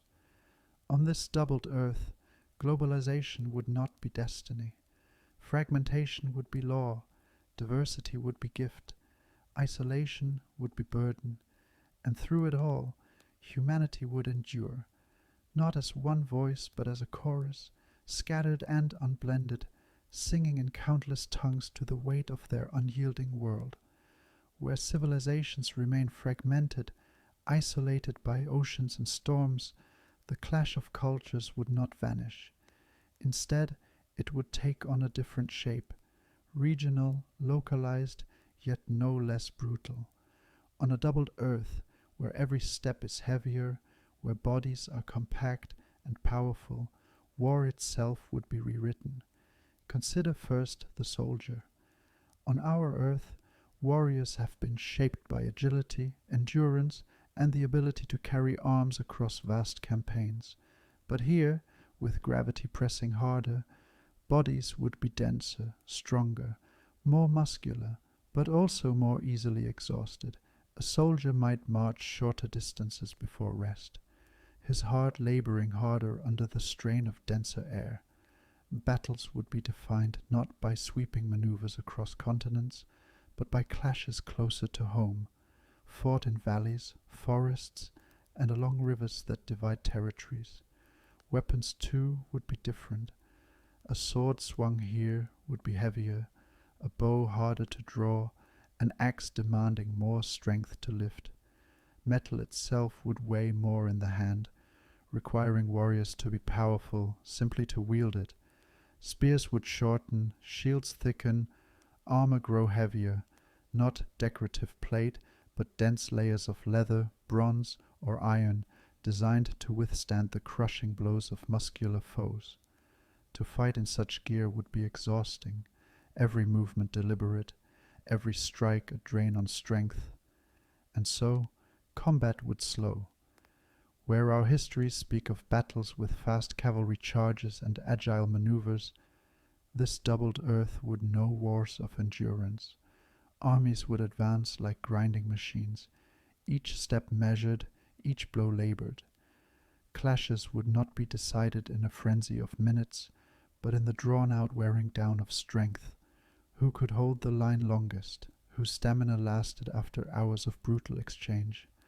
The field of war would echo less with shouts of speed and more with the grunts of exertion, the metallic groans of weapons colliding, the slow collapse of bodies under exhaustion as much as under blades. Speculation tempts us further into the strategies that might arise. Ambushes would carry great weight, to strike swiftly before an enemy could brace under gravity's grip.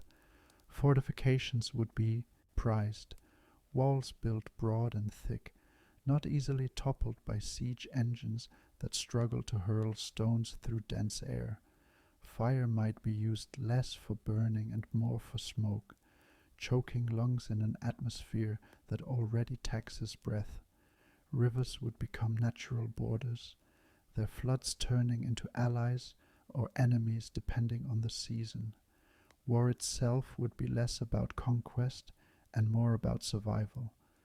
Without global empires, armies would not march across continents.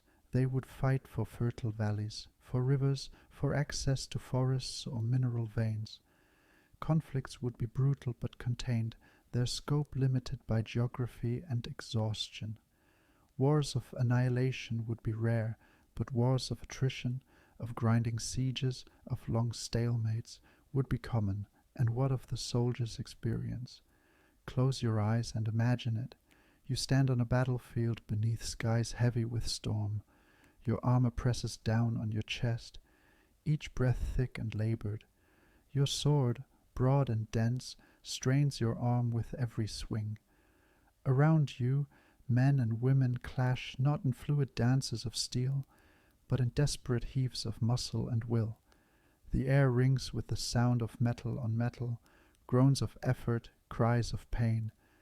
Hours pass, and still the lines push and pull, until exhaustion fells as many as wounds. Victory is not seized in brilliance, but in endurance, in who can outlast the crushing weight of the world pressing down. Culture, too, would shape itself around this slower, heavier rhythm of battle. Myths would not celebrate heroes of speed or cunning, but heroes of endurance. Stories would be told of warriors who stood unbroken for days, of champions who bore weapons so heavy no ordinary person could lift them. Armies might take oaths not of swift victory, but of steadfast resistance, their banners marked not by flight, but by weight, by strength, by the enduring power to hold the line. Speculative imagination tempts us still further. Perhaps entire forms of combat unknown to us would arise. Wrestling, grappling, and close-quarter struggles might dominate, battles turning into contests of raw strength as soldiers locked together, neither able to overpower the other quickly. Machines of war, catapults, rams, and siege towers would be larger, slower, requiring immense teams to move, their range shortened by air so dense that projectiles lose force. War would be heavy, deliberate, a grinding of wills beneath gravity's hand. On this doubled earth, war would not vanish. It would persist, as it always has. But its nature would change. Slower, heavier, more brutal, shaped by the endurance of bodies, the thickness of air, and the closeness of geography.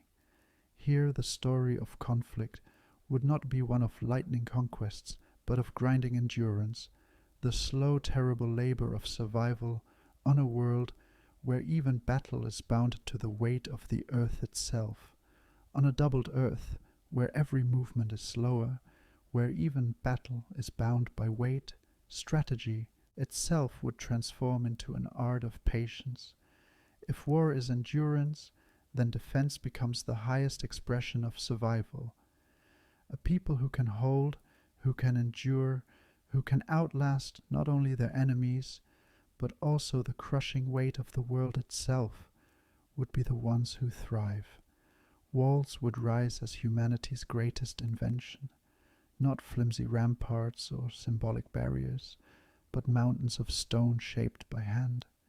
Foundations would be dug deep into bedrock, layers stacked with the precision of generations, towers rooted like teeth in the earth itself.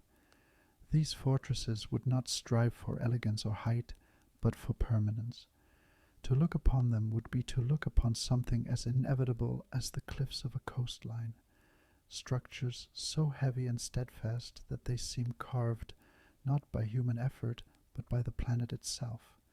Every city would need such defenses, for on this heavier earth, to live without walls would be to invite disaster.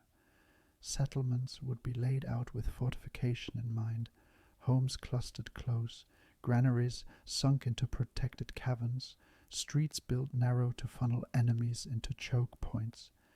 Rivers themselves would be woven into defense, diverted into moats that fill with seasonal floods, turning cities into islands of stone. Defensive engineering would be less about ornament and more about survival, less about speed of construction and more about endurance across centuries. And if the walls stand eternal, then siege would become the language of war. On our earth, a siege might last months, sometimes years, but here, under gravity's weight, such wars could last lifetimes. Catapults would be enormous, requiring the strength of entire villages to pull, their projectiles massive, yet losing momentum quickly in the thick air. Trebuchets would hurl stones that shatter walls only slowly over seasons, each strike like a drumbeat in a symphony of exhaustion. Rams would be built broad and heavy, dragged forward inch by inch, their crews collapsing from strain before the walls themselves give way. It is easy to imagine wars that last centuries, not as a metaphor, but as a literal truth. Picture two great cities staring across a fertile plain, each ringed by colossal fortresses. The valley between them is sown with graves and broken machines of past generations. Armies gather, besiege, withdraw, return. Children are born in the shadow of conflict, grow to adulthood beneath banners of war, and die without ever knowing true peace. To them, the war is not an event. It is time itself, the endless cycle of life under weight and endurance. But defense would not be limited to walls and fortresses. Strategy would adapt in subtler ways. Generals would learn to weaponize exhaustion, waiting out enemies until hunger and fatigue undo them.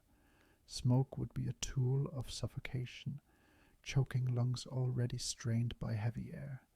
Floods would be unleashed deliberately, rivers diverted to drown advancing armies. Landslides triggered from cliffs would crush siege engines before they ever reach walls. In such a world, the landscape itself becomes an ally. Hills and rivers recruited into the work of defense, earthquakes and storms folded into the arsenal of survival. Culturally, this would reshape the very idea of the warrior. Soldiers would not be praised for agility, for speed, or for daring charges, but for steadfastness. The heroes of legend would be those who stood unbroken on the walls for years, whose strength endured beyond the limits of ordinary flesh. Myths would tell of champions who bore weapons so heavy no other could lift them, who braced themselves against siege engines until the ground itself cracked beneath their heels.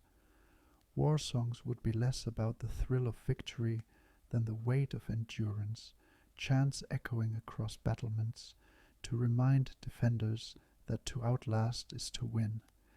And even peace on such a world would carry a different meaning. Treaties would be fragile, temporary, more like pauses in the rhythm of siege than endings. When wars last lifetimes, peace becomes a season, not a permanent state. Children might grow in the quiet between campaigns, only to see the drums of war return before they reach adulthood. Conflict would not be an interruption of history, but its heartbeat, pulsing endlessly through the centuries. Picture now one of these citadels under siege. Storm clouds gather overhead, lightning flickering across the sky.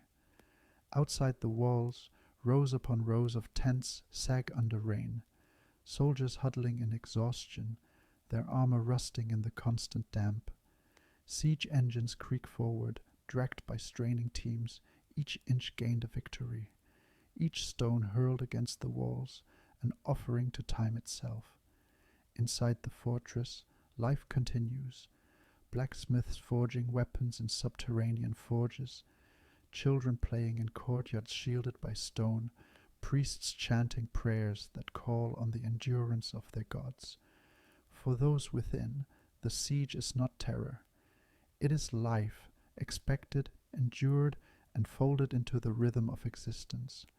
Speculative imagination tempts us further. Entire civilizations might come to define themselves by their walls. One people might build a fortress so immense it becomes its own mountain, a symbol of eternal resistance. Another might carve cities directly into cliffs, their homes indistinguishable from the rock, unassailable to any who approach. Perhaps there would even be mobile fortresses, sprawling machines of wood and stone dragged across valleys, towns that march slowly like beasts bringing their walls with them. To live in such a world is to live in defense, to treat survival itself as art and endurance as the highest virtue. On this doubled earth, strategy and defense would not merely be military practices. They would become culture, identity, and myth.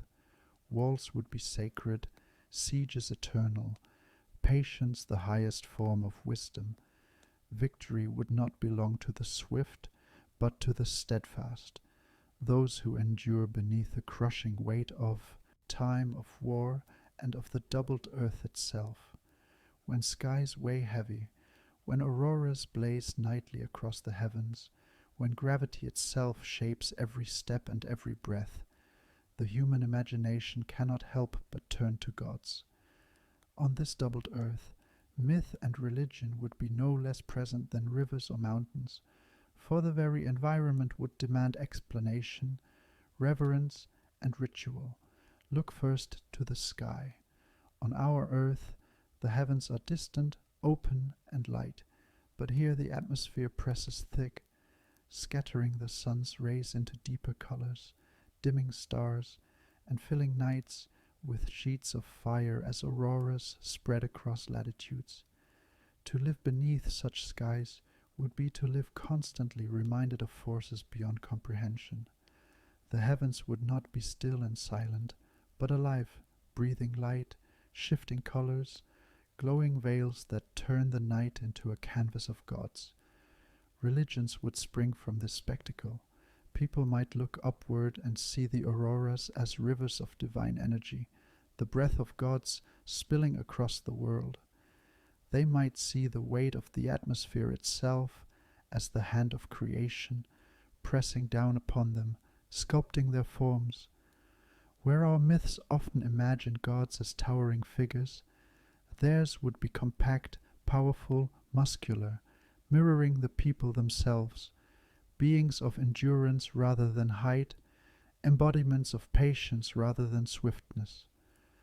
The pantheon of this doubled earth would be built on weight and stability, a great stone. God might embody the unyielding gravity that holds all things down. A goddess of auroras might be the keeper of the heavens, her veils of light signaling favor or wrath. Rivers, too, would be deified, their floods and torrents seen not as accidents of weather, but as sacred cycles of destruction and renewal. Volcanoes would be thrones of fire, their eruptions interpreted as the speech of gods whose voices shake the earth. Speculation tempts us into their rituals. Temples might not soar skyward, but spread broad and low, built to endure like fortresses. Their altars could be carved from basalt and granite, offerings placed not in fragile bowls, but in massive stone basins. Priests might chant in deep tones that resonate in the heavy air, voices rumbling like distant thunder. Festivals could be held during storms, entire communities gathering in rain and lightning to honor the divine weight that governs their lives. And myths themselves would tell of beings who endure rather than conquer. Where our epics tell of heroes who slay monsters and scale mountains, theirs might tell of heroes who bear impossible burdens, who hold cities together under siege for decades, who walk unbroken through floods and storms. The divine would not be aspirational in terms of transcendence, but inspirational in terms of endurance. To be godlike would not mean to escape weight, but to carry it without faltering. Close your eyes and picture one of their creation stories. In the beginning, they might say, the world was light and fragile until the great weight descended, pressing it into form. Mountains rose beneath its hand, oceans filled its valleys, forests rooted into soil compressed by its power. Humanity was born squat and strong, sculpted to survive beneath the divine heaviness of the cosmos. The auroras, they would say, are the great weight's cloak, flowing endlessly, reminding mortals of the presence that presses down upon them always. Religion here would also reflect the cycles of war and endurance. Gods of defense would be revered, patrons of walls and fortresses, spirits of patience who whisper to generals in long sieges. Every city might have a guardian deity, tied not to conquest, but to holding firm, a divine embodiment of the wall itself, prayed to whenever storms gather or enemies approach. Shrines would be placed in battlements, offerings given before soldiers take their place along stone ramparts, and through all of this, the human soul on a doubled earth would find meaning not in dreams of transcendence, but in acceptance of weight.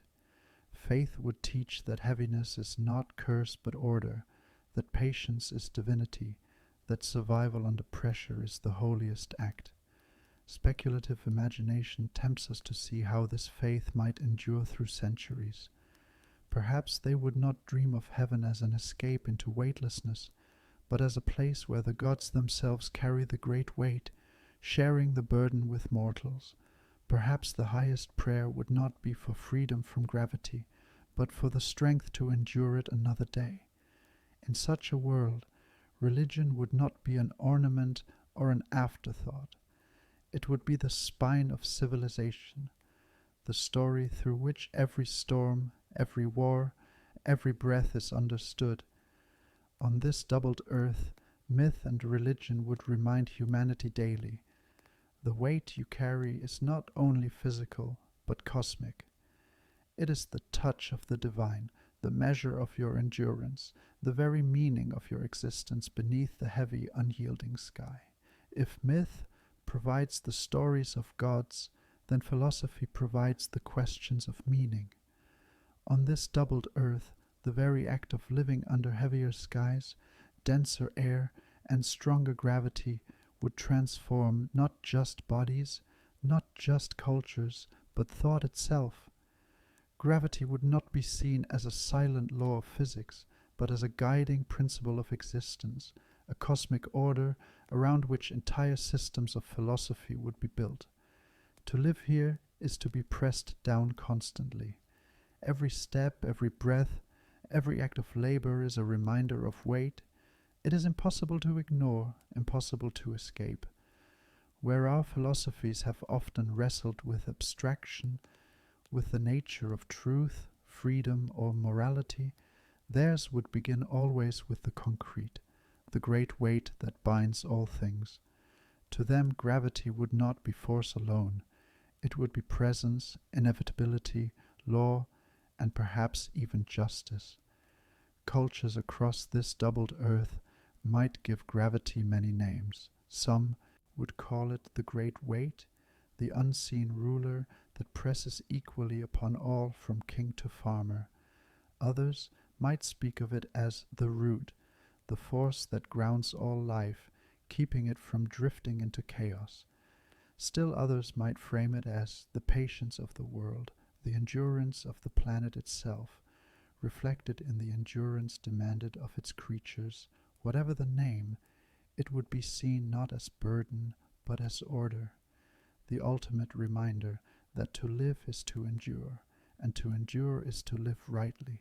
Speculation tempts us into imagining the philosophers, picture scholars sitting not in airy courtyards, but in heavy stone halls, their voices echoing low and resonant. They debate not how to rise above the world, but how to live most faithfully within its weight. One school might argue that virtue lies in endurance, that the highest good is to remain unbroken under strain, to carry burdens with dignity. Another might claim that wisdom lies in balance, knowing how much weight to bear and when to yield, understanding that even the strongest beam cracks if overloaded. A third might teach that enlightenment is not the shedding of weight, but the uniting of oneself with it, learning to move in harmony with gravity's pull rather than resisting it. The very language of these philosophies would be shaped by weight. Justice might be described as evenness of load, wisdom as carrying rightly, sin as shifting one's burden to another unfairly. Freedom itself might not mean lightness or escape, but resilience, the ability to endure one's share without collapsing. Patience, perseverance, and humility would not be minor virtues. They would be the highest ideals, the qualities that mirror the planet's own endurance across eons. Close your eyes and imagine one of their great texts, written in ink upon heavy tablets of stone. Its verses speak not of transcending the world, but of sinking into it. The great weight presses on all, it might say. It bows the head of the rich and the back of the poor alike. To resist it is folly. To curse it is blindness, but to carry it with strength is to walk the path of the wise. Such words would not be poetry to them, but philosophy, practical as it is sacred, guiding not only personal life but the laws of nations. In times of war, this philosophy would shape armies. Soldiers might be taught that endurance in battle is not merely strategy but morality, that to hold the line is to act in harmony with the great weight itself. In times of famine, priests might preach that suffering is not punishment but reminder, that all life is bound by the same pressing law, and survival comes only to those who share the burden together. In times of peace, builders and workers would see their labor not as toil but as devotion. Each stone lifted a small act of reverence toward the order that governs all things. Speculative thought tempts us further still. Perhaps entire systems of governance would be based on this philosophy. Leaders might be chosen not for ambition or charisma, but for proven endurance.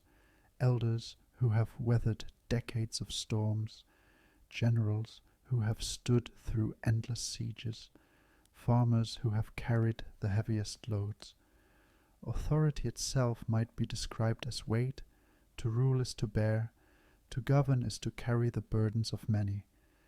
Kings might wear crowns, not as ornaments of gold, but as symbols of heaviness, circlets of iron that mark the crushing responsibility of rule.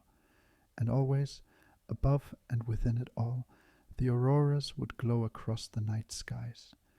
To these people, those veils of light would be reminders that the great weight is not only a law of soil and stone, but a law of the heavens. Even the sky bows, they might say, for the auroras themselves are the breath of gravity made visible, a reminder that the cosmos bends under the same order that bends the bodies of mortals. On this doubled earth, philosophy would not be abstract escape, but intimate truth. The great weight would be not only the force that keeps oceans in place and feet on soil, but the force that teaches meaning, endurance, and justice. To live here would be to believe deeply. The world presses down, but in that pressing is purpose, and to endure beneath it is not only survival. It is wisdom. It is morality.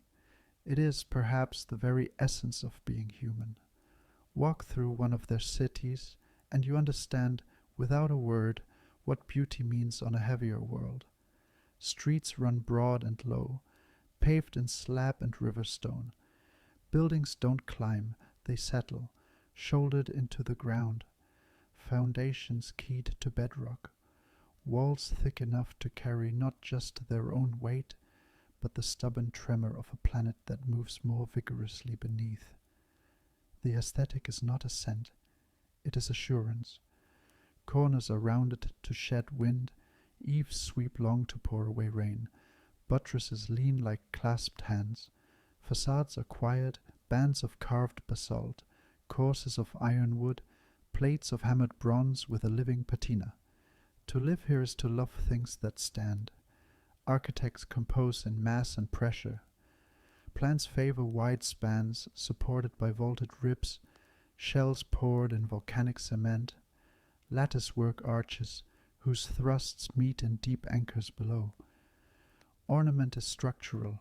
Reliefs are carved where the wall is thickest, friezes align with compression lines, colonnades are forests of load-bearing stone.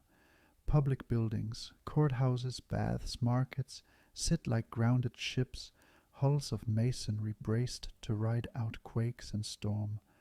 Temples are not spires but mesas of worked rock. Their sanctuaries sink inward and downward, chambers stepping by terraces into the cool, stable heart of the hill. Light enters horizontally, through slotted clerestories, stone-loofed windows, mica panes, so interiors glow rather than glare, all bronze and charcoal and moss green. Materials tell the same story. Ironwood beams, dense as bone, span the places where stone alone would crack.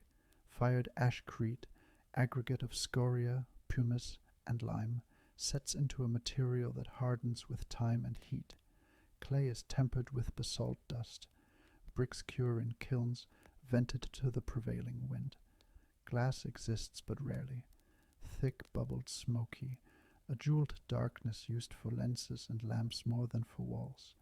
Stained windows are often polished slabs of thin stone, agate, slate, translucent alabaster, set like slow galaxies into the masonry.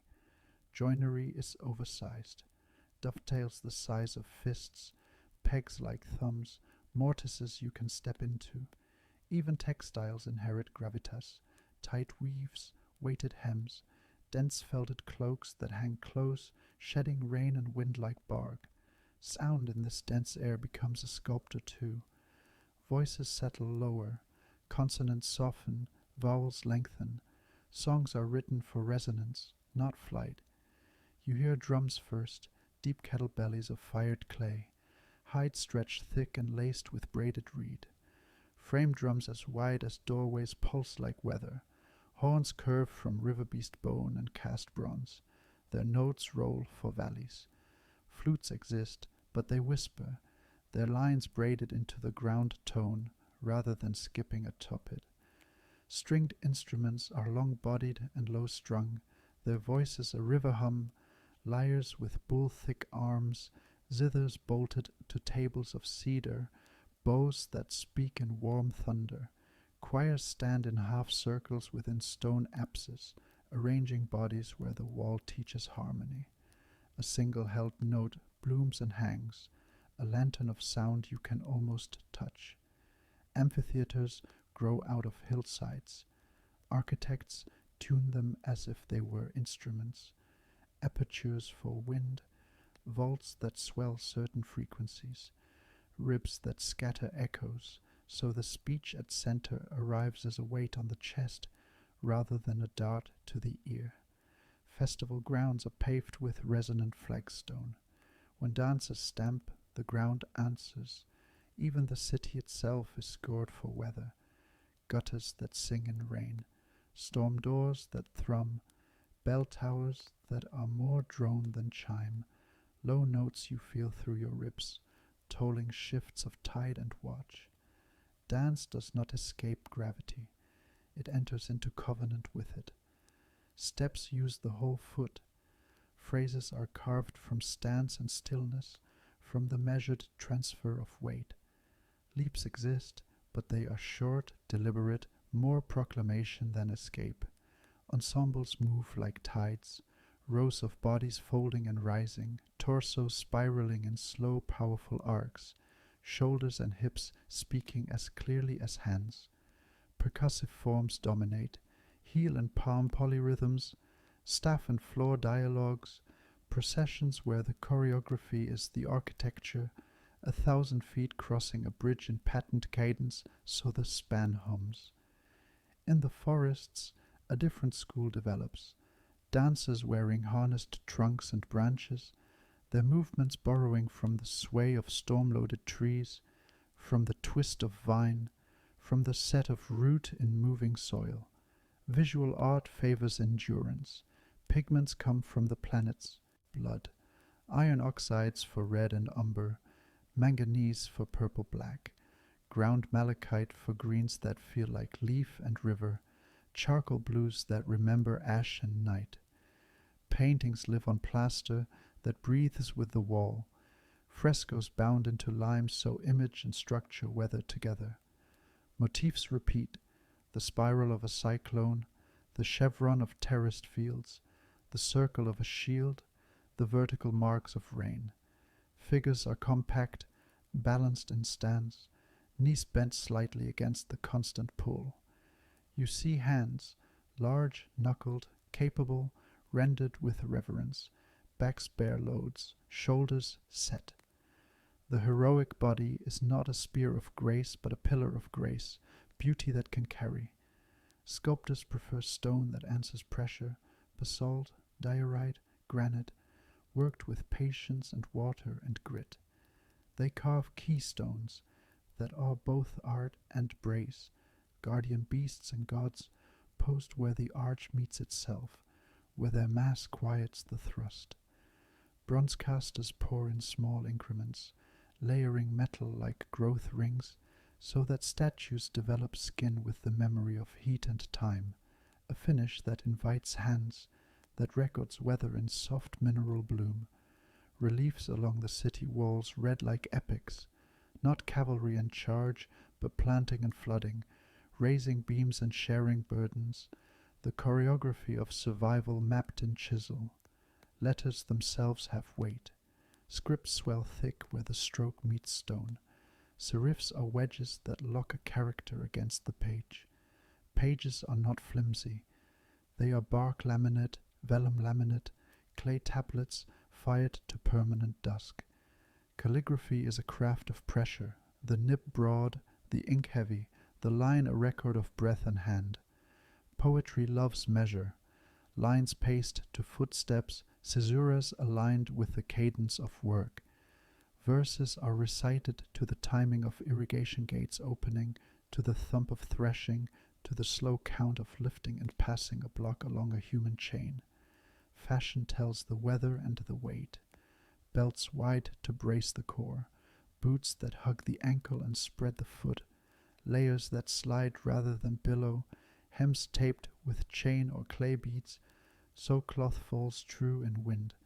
Ornament sits close, broad cuffs at wrist and forearm, neck collars that distribute mass across shoulder, rings thick and low.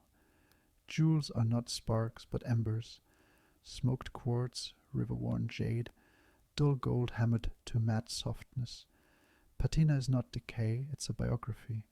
A greened bronze buckle is beautiful because it has stood 100 storms and still fastens. Culinary arts fold into this aesthetic of endurance.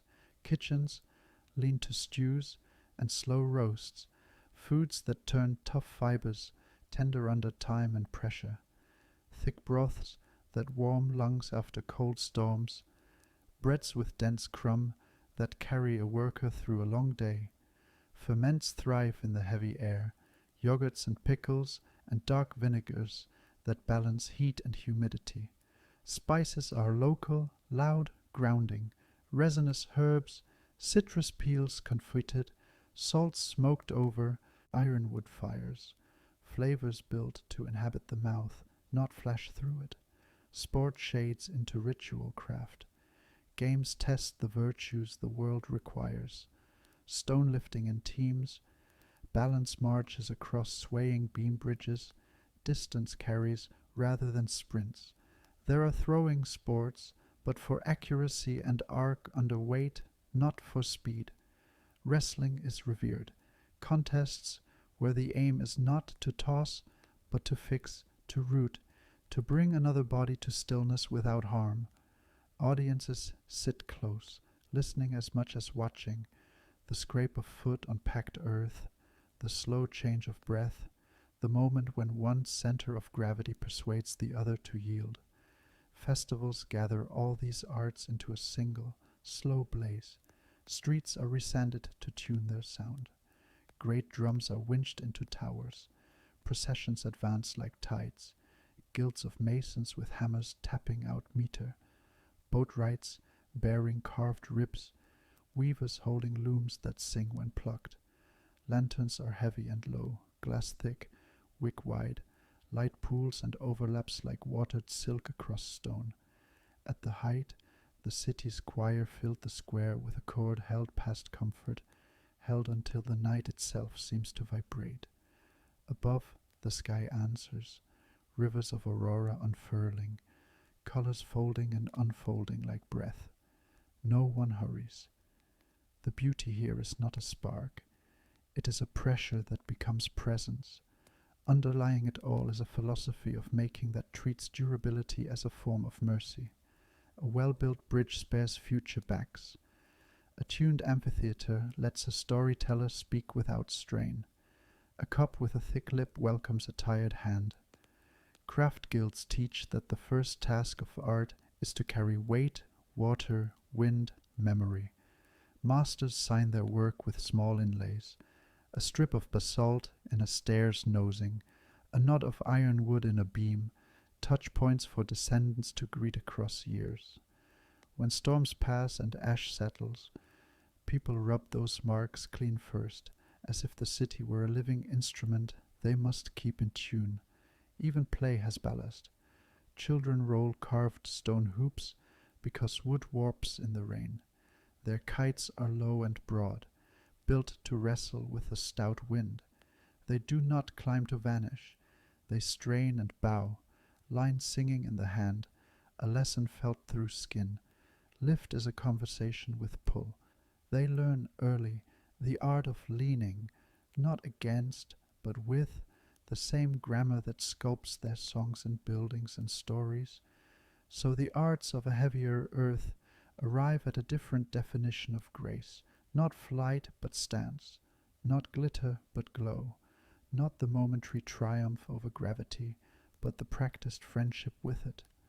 What they make is beautiful because it lasts, because it asks nothing, rushes, because it shares the load, because it teaches the body how to breathe inside a world that presses close and in pressing makes every sound deeper, every color steadier, every gesture meaningful.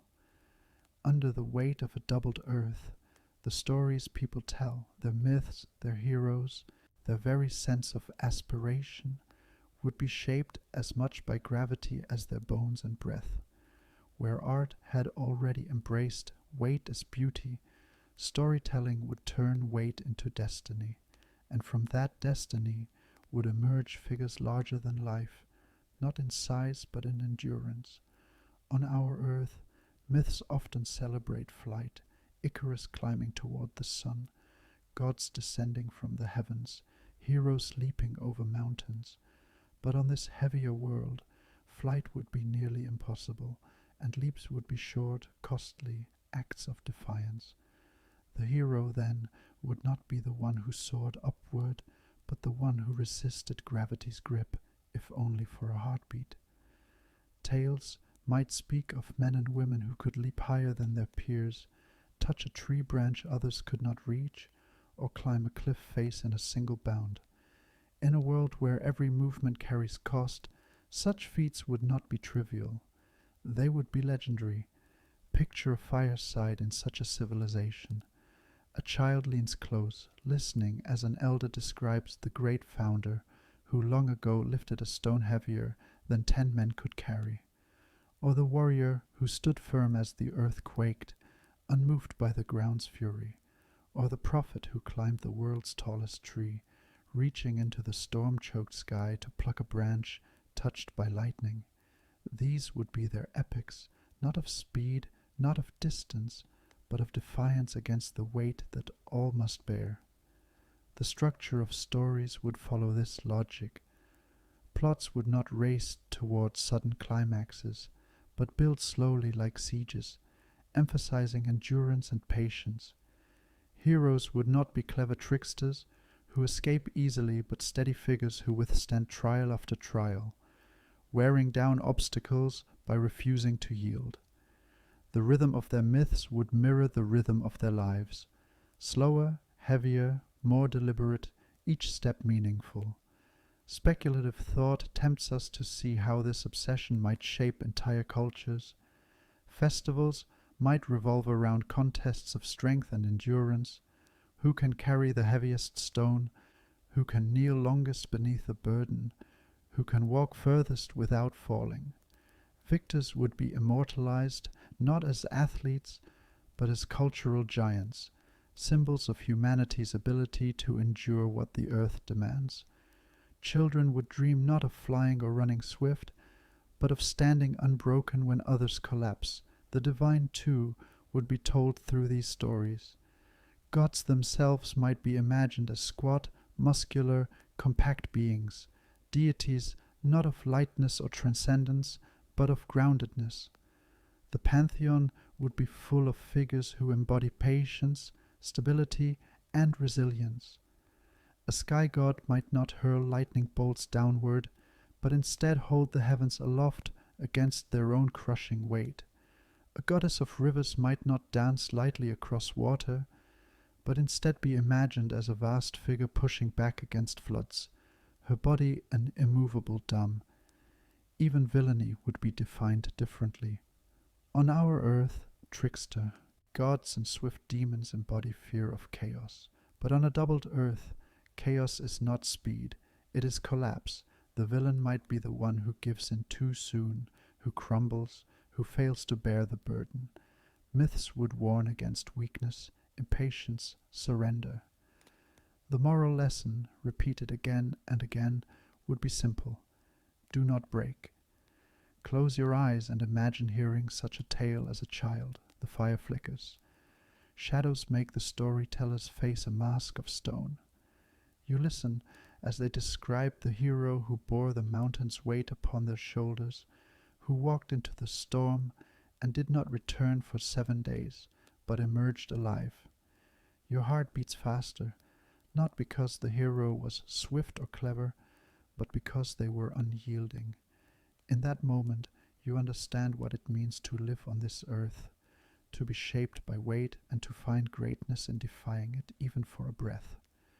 Speculative vision pushes us still further. Perhaps whole cultures would shape their laws, their politics, even their philosophy around this idea of weight and resistance. Justice might be described as the ability to stand under truth without collapse. Leadership might be measured not by charisma or vision, but by endurance, the leader being the one who can shoulder burdens for the longest without faltering. The hero's story and the citizen's duty would merge, both bound to the same unrelenting lesson. The world is heavy, and you must learn not to yield.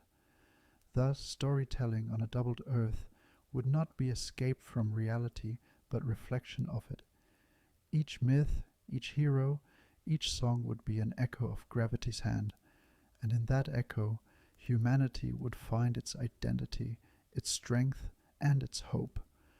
On this heavier earth, to tell a story would be to remind one another that survival itself is heroic, that every step taken against the world's weight is already a triumph.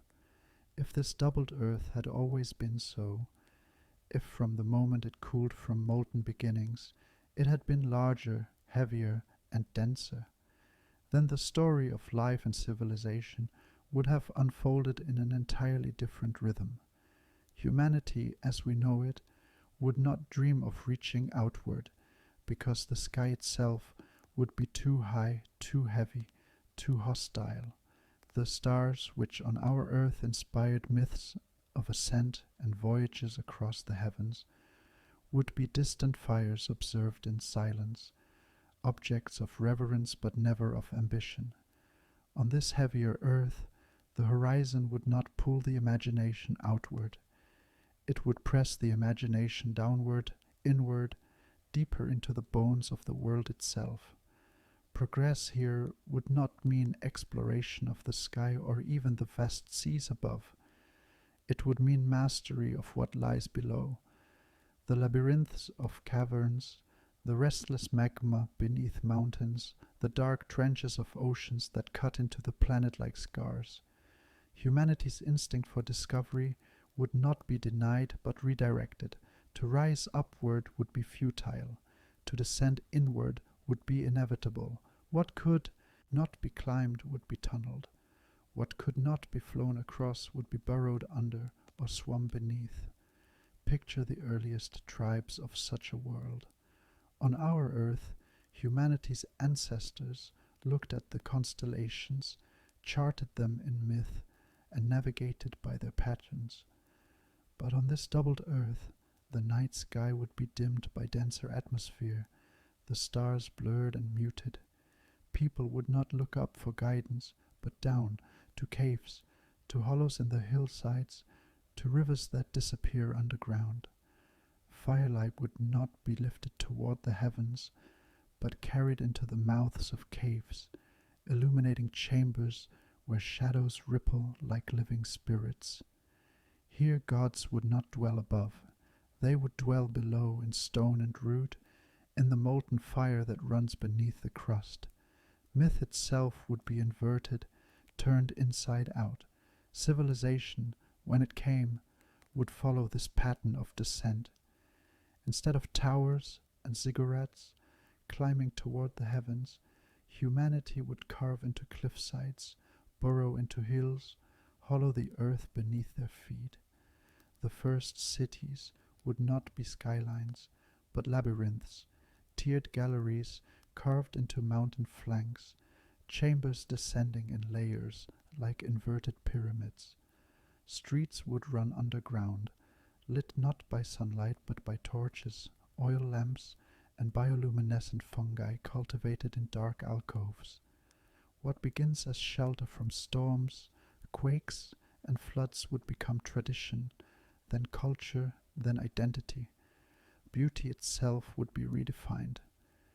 To them, permanence would mean rootedness in stone, safety would mean layers of earth overhead, and grandeur would not be height, but depth.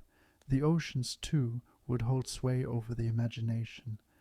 On this doubled earth, tides would be stronger, waves higher, storms fiercer. The surface of the sea would be a place of constant upheaval, treacherous to cross, but beneath that surface, below the realm of wind and storm, the oceans would settle into more stable layers. And so, humanity would learn not to conquer the surface with sails, but to master the depths with vessels that sink. Submersibles, broad, dense, heavy, would become as common to them as sails are to us. Where we learned to navigate stars, they would learn to navigate trenches. Civilizations might rise and fall not upon land, but by controlling deep ocean currents, reefs, and hidden undersea routes. Borders would not be traced by rivers and mountains alone, but by trenches and ridges beneath the sea, invisible to the sky but deeply known to those who live by them. Speculation carries us further. If such a history were written, entire philosophies would be built not around ascent, but around a descent. Knowledge itself would be imagined not as rising toward abstraction, but as sinking towards foundation. Scholars would not be praised for climbing toward lofty ideals, but for digging into detail, for burrowing into mysteries, for descending into the hidden heart of things. To think deeply would mean literally to go deeper. Wisdom would be measured not in lightness, but in endurance, the ability to sit with pressure, to carry the weight of understanding. Their metaphors would be geological, truth as bedrock, error as shifting soil, wisdom as the slow crystal formed under heat and compression. And if this doubled earth had always been so, then the very idea of spacefaring civilizations would never be conceived. Rockets would be impossible under this gravity, flight an unthinkable fantasy. Humanity would never imagine leaving the earth. Where we dream of colonies among the stars, they would dream of caverns without end, oceans without bottom, roots of mountains that reach the planet's molten core. Their myths would not be of ascension to heaven, but of descension to the earth's fiery heart. Their philosophies would not speak of transcendence upward, but of endurance downward. Even their sciences would be inverted. Astronomy replaced by geognosy, cosmology replaced by geology, the great questions directed not at the cosmos but at the crust. Close your eyes and picture one of their cities. Above the storm rages, rain lashing stone, lightning splitting the sky no one watches. Below, people walk through vaulted tunnels carved from basalt and granite. Streets are lit by glass vessels of fire and by cultivated fungi glowing green and blue. Markets line underground halls, where the air smells of damp earth and smoke. A cathedral stretches downward instead of upward, its columns rising from the floor but sinking as well into unseen depths, so that worship feels like a descent into the planet's lungs. Choirs chant in such spaces, their voices resonating through walls and floors until the sound itself feels like the heartbeat of the earth. In the stalls, fish from the abyss lie beside mushrooms grown in cavern farms, minerals from deep mines, and jewels still warm from the planet's molten veins. In this vision, Humanity is no less inventive, no less curious, no less resilient, but its direction is inward, not outward. The doubled earth would have closed the heavens, denied humanity the dream of stars and rockets, yet in return it would have opened itself, an endless labyrinth of depth and darkness, heat and pressure, water and stone. The challenge would not be to rise beyond the world, but to embrace it fully, to live within it, to uncover its hidden chambers, and to endure its weight. And so, from the very beginning, on such a world, humanity would have built its destiny, not in the sky, but in the earth beneath and the seas around. Their history would not be one of escape from gravity, but of deep alliance with it, a story of a species learning not to rise above its world, but to descend into its heart, to root itself fully in the doubled earth that shaped it. A doubled earth would be no simple change of scale. It would be a rewriting of destiny. Its skies would hang heavier, its air pressed close, its storms more violent and unrelenting. Every step would cost more, every building would sink deeper. Every journey would be slower. Every civilization bound more tightly to its rivers, its walls, its roots. Humanity here would live with weight, not as an abstract concept, but as a daily companion, a constant sculptor of body, of culture, of myth.